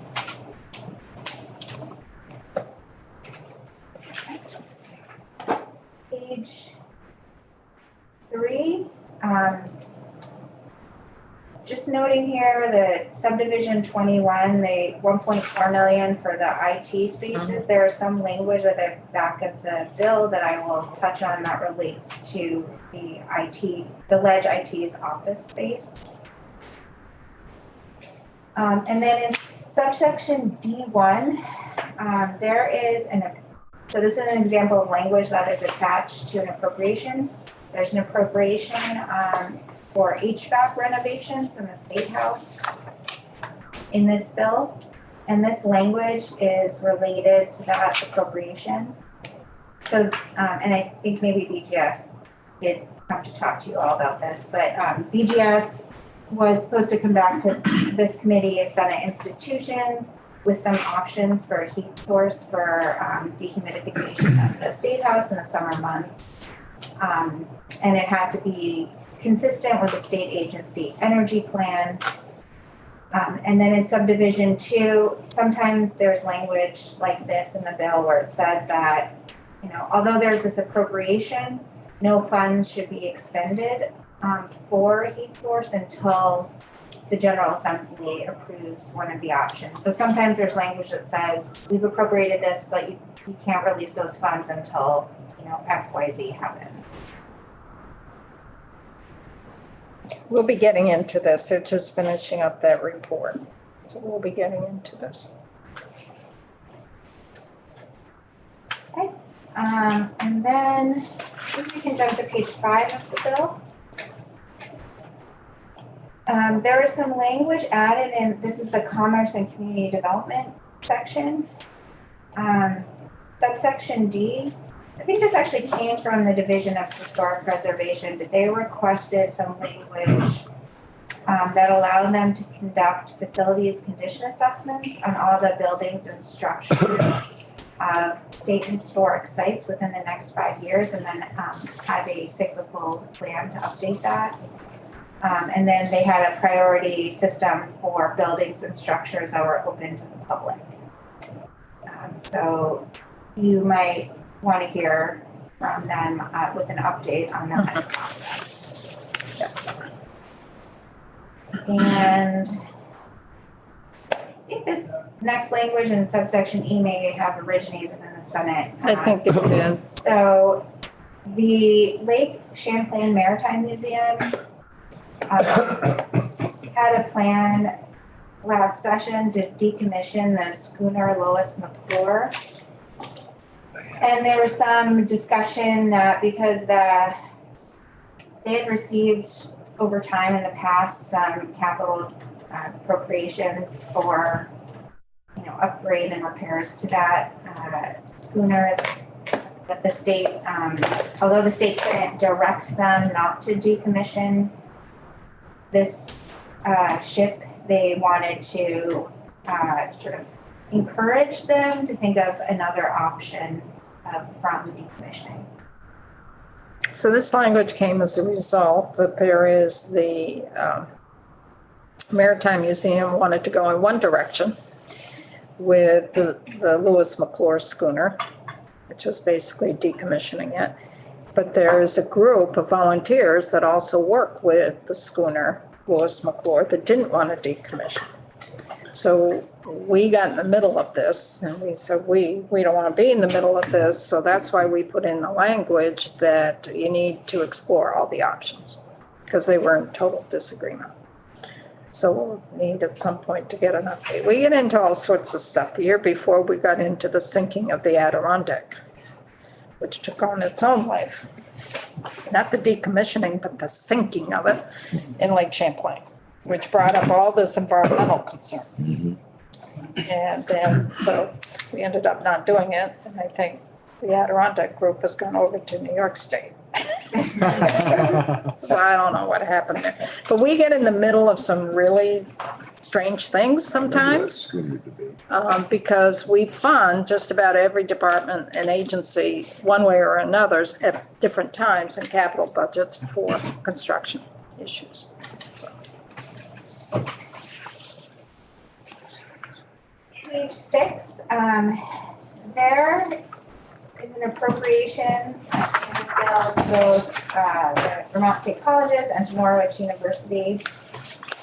The colleges received $800,000 and Norwich received $200,000 for renovation of simulation labs.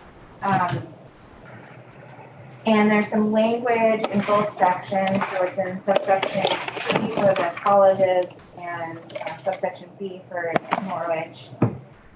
That just has a reporting requirement, and this will come back to this committee on an accounting of all the expenditures, any unencumbered funds, and whether any unexpended funds remain.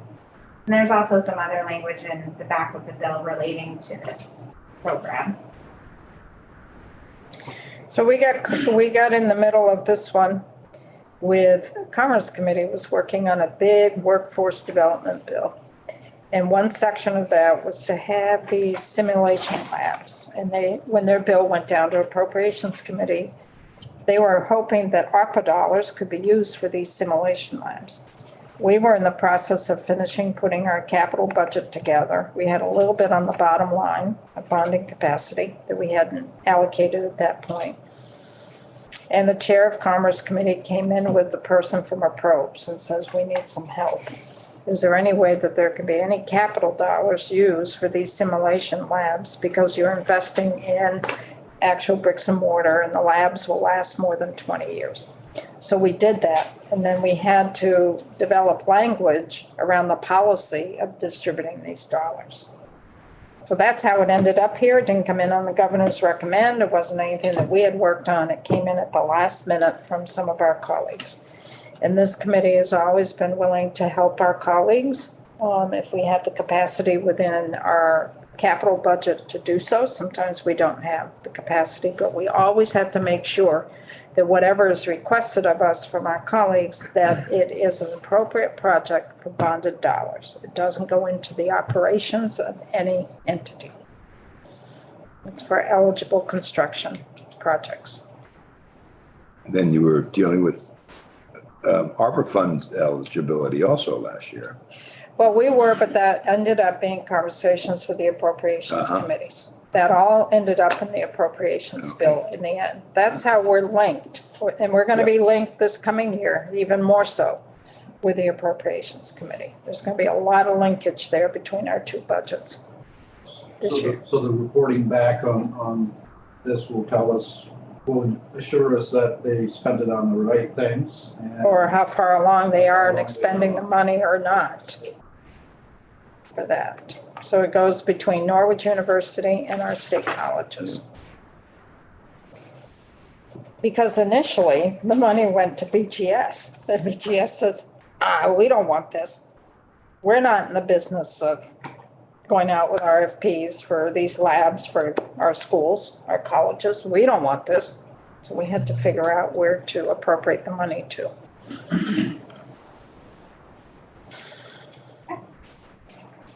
So the next section I'm going to talk about is natural resources. Just one thing to note on page 7, another source of federal funds that went into the capital bill was the Infrastructure Investment and Jobs Act.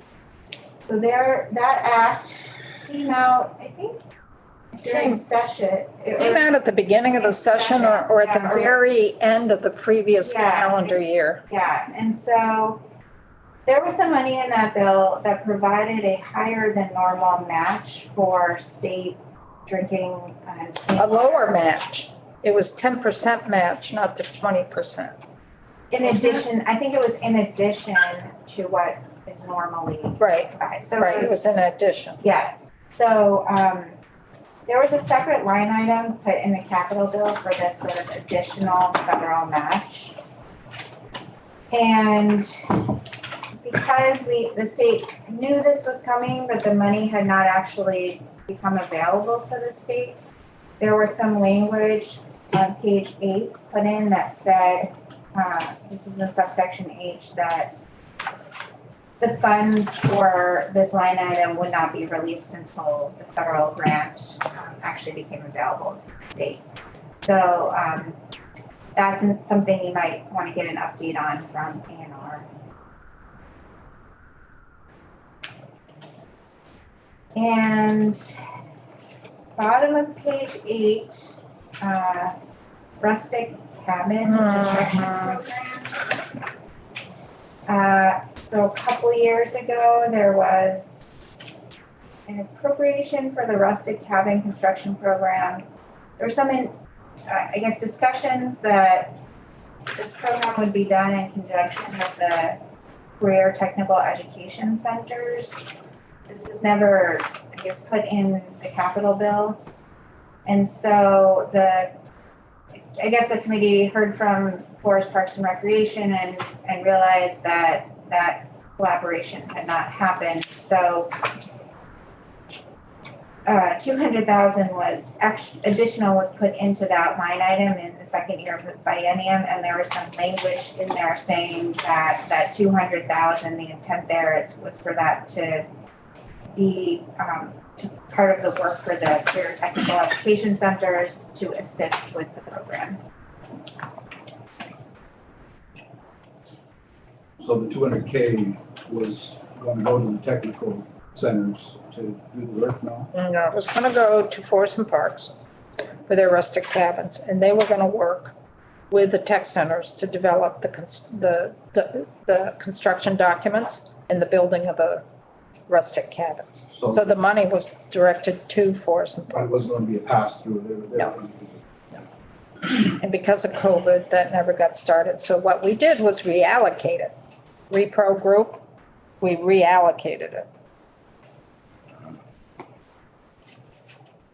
No rustic cabins. No, we did the rustic cabins. did? It was just there was 700,000 okay. total. So Yep. there was 200,000 of the 700,000 that was really targeted to having Forest and Parks working with our tech centers to build these cabins.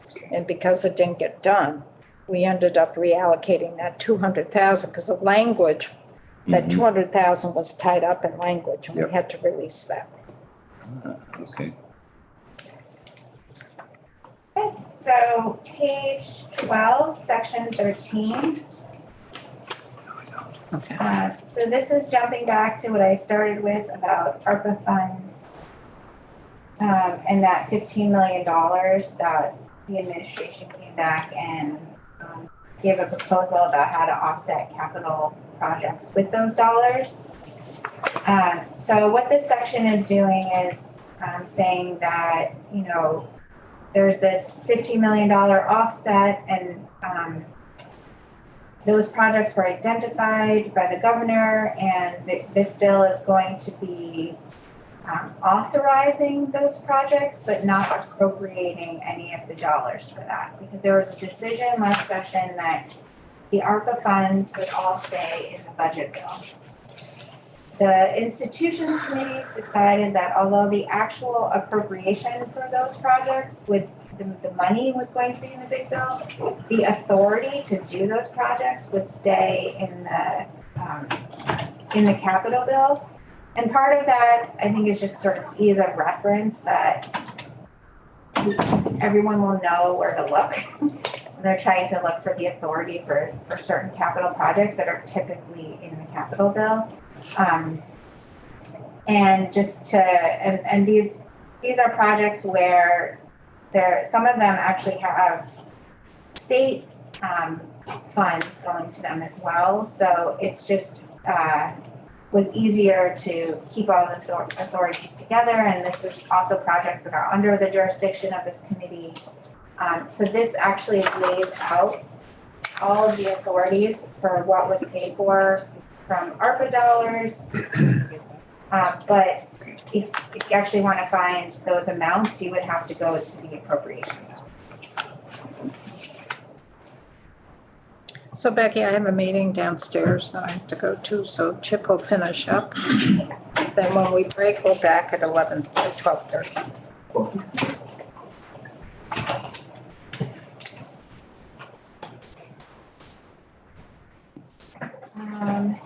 And then I will skip to, I guess, the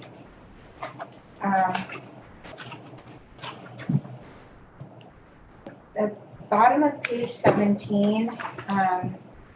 This is just language that you'll see in every capital bill.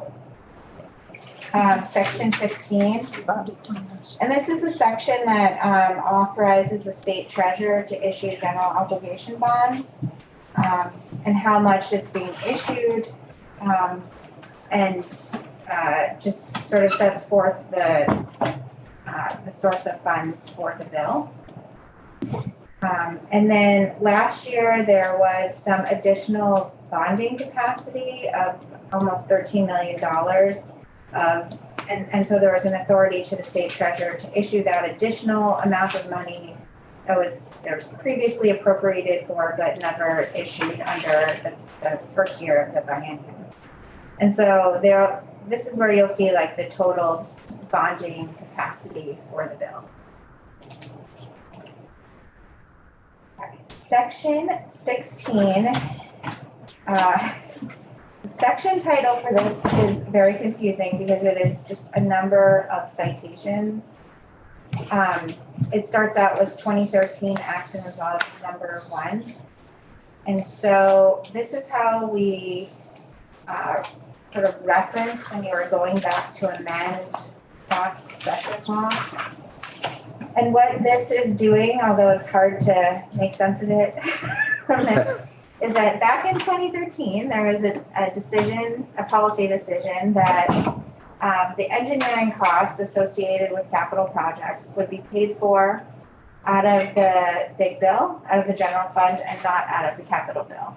And sort of, as you'll see from these citations, every year for the past 8 years, that date was pushed forward such that the engineering costs stayed with the capital bill. The last year, the legislature said, sort of like, we mean it this year, this is the last year we're paying for this. And so as of June 30th of this year, engineering costs for capital projects will be paid for out of the general fund. Section 17 is the authority to sell certain state property. So if you turn to the top of page 19, there was authority in the first year of the bill for BGS to sell 13 Baldwin Street. And Dan might have gone over this when he was here, but this language was added to this authority to say that from the proceeds of this sale, BGS could take $300,000 of that and move it towards the pot of money available for major maintenance last year. So that was language that was added last year. Typically, there's a statutory requirement that says when property is sold by the state, the proceeds of that sale, sort of by default, goes back to the capital bill. So you use it for another capital project. So unless there is language specifically directing those funds to another purpose, that's how it would default. And then in subsections B and C, there were some additional authorities with respect to sales of buildings. So BGS was authorized to sell 1416 Baldwin Street, as well as 9 Baldwin Street. The 9 Baldwin Street sale, there was a caveat that, so the Office of Ledge IT is currently located there. And so BGS that sale is contingent upon the Office of Ledge IT being moved into their new office space at 133 State Street. And as you'll recall, I mentioned in the beginning that there's a line item appropriation to renovate 133 State Street for this purpose. Any questions? Section 18 of the bill, this is just really intent for BGS. And this is saying that the General Assembly intends for BGS to implement strategies to reduce carbon intensity in any state buildings under their jurisdiction.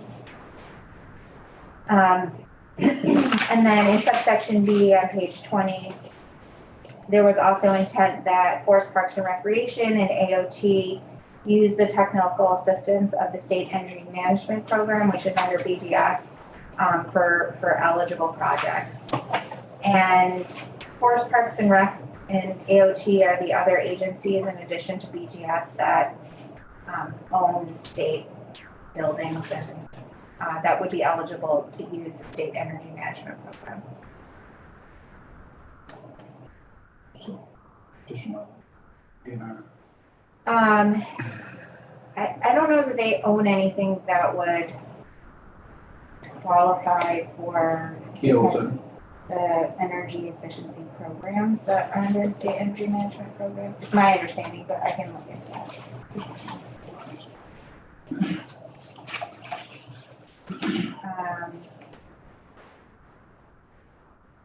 Section 19 is referring to the nursing school programs.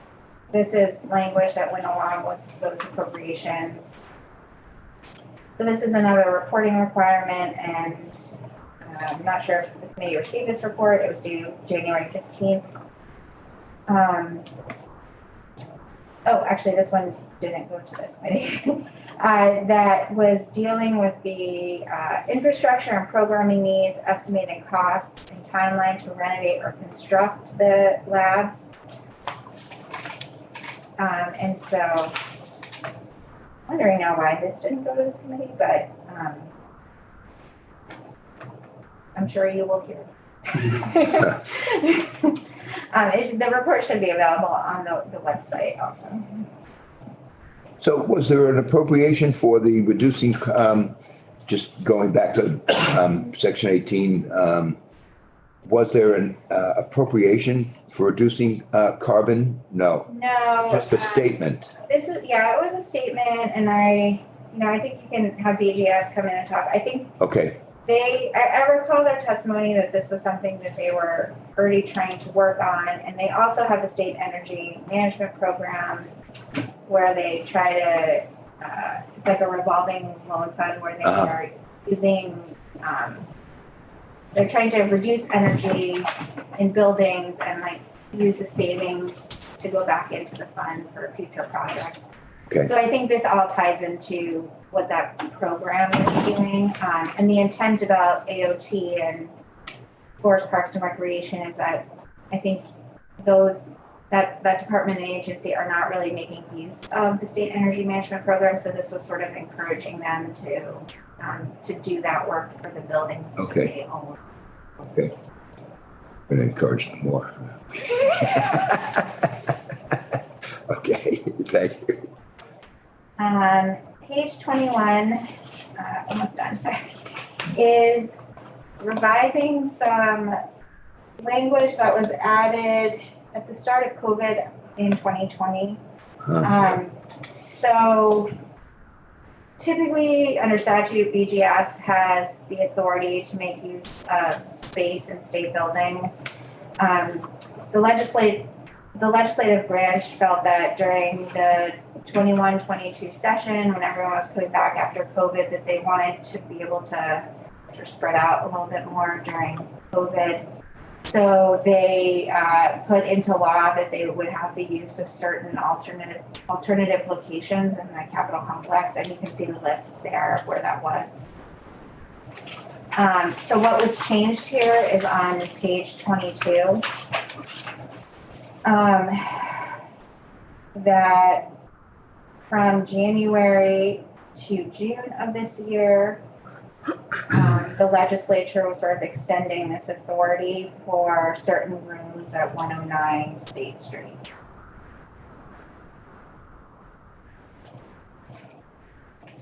And then the final change was just sort of reconciling the movement of money for that rustic cabin construction program, that additional $200,000 that was sort of reallocated. And I'll just note this, that the effective date of the capital bill is always on passage. Our default in statute is July 1st. And so the capital bill, as you see, this was signed June 7th. And that's important for the capital bill because the money becomes available when it's enacted. So sometimes projects can start, usually before July 1st. Right away, yep. Any questions? Wayne, is that you? I was just thinking like the Kehoe building, this Fish and Wildlife owns it down, and it's a decent sized building. I don't know if they're taking advantage of it. Yeah, I'll check that building. I'm not familiar with. I always thought that either BGS owned it, Forest Parks and Rec, or AOT, So it came from the capital bill when I was commissioner. We got the capital money through the capital bill in order to build that facility down there on the property of Fish and Wildlife. We also have a number of fish hatcheries around. I don't know. Yeah. Topic of a lot of discussion in the last few years. Yeah, I just don't know if I can ask BGS about whether any of those facilities would sort of fall into the type of energy efficiency improvements that are available for them. I'm not even sure. A facility like the regional offices in Essex and St. Johnsbury and around, some of those I think are Fish and Wildlife owned. I don't believe they're under BGS authority. Could be. Okay. Thanks, Becky. Yeah, thank you, Becky. Okay,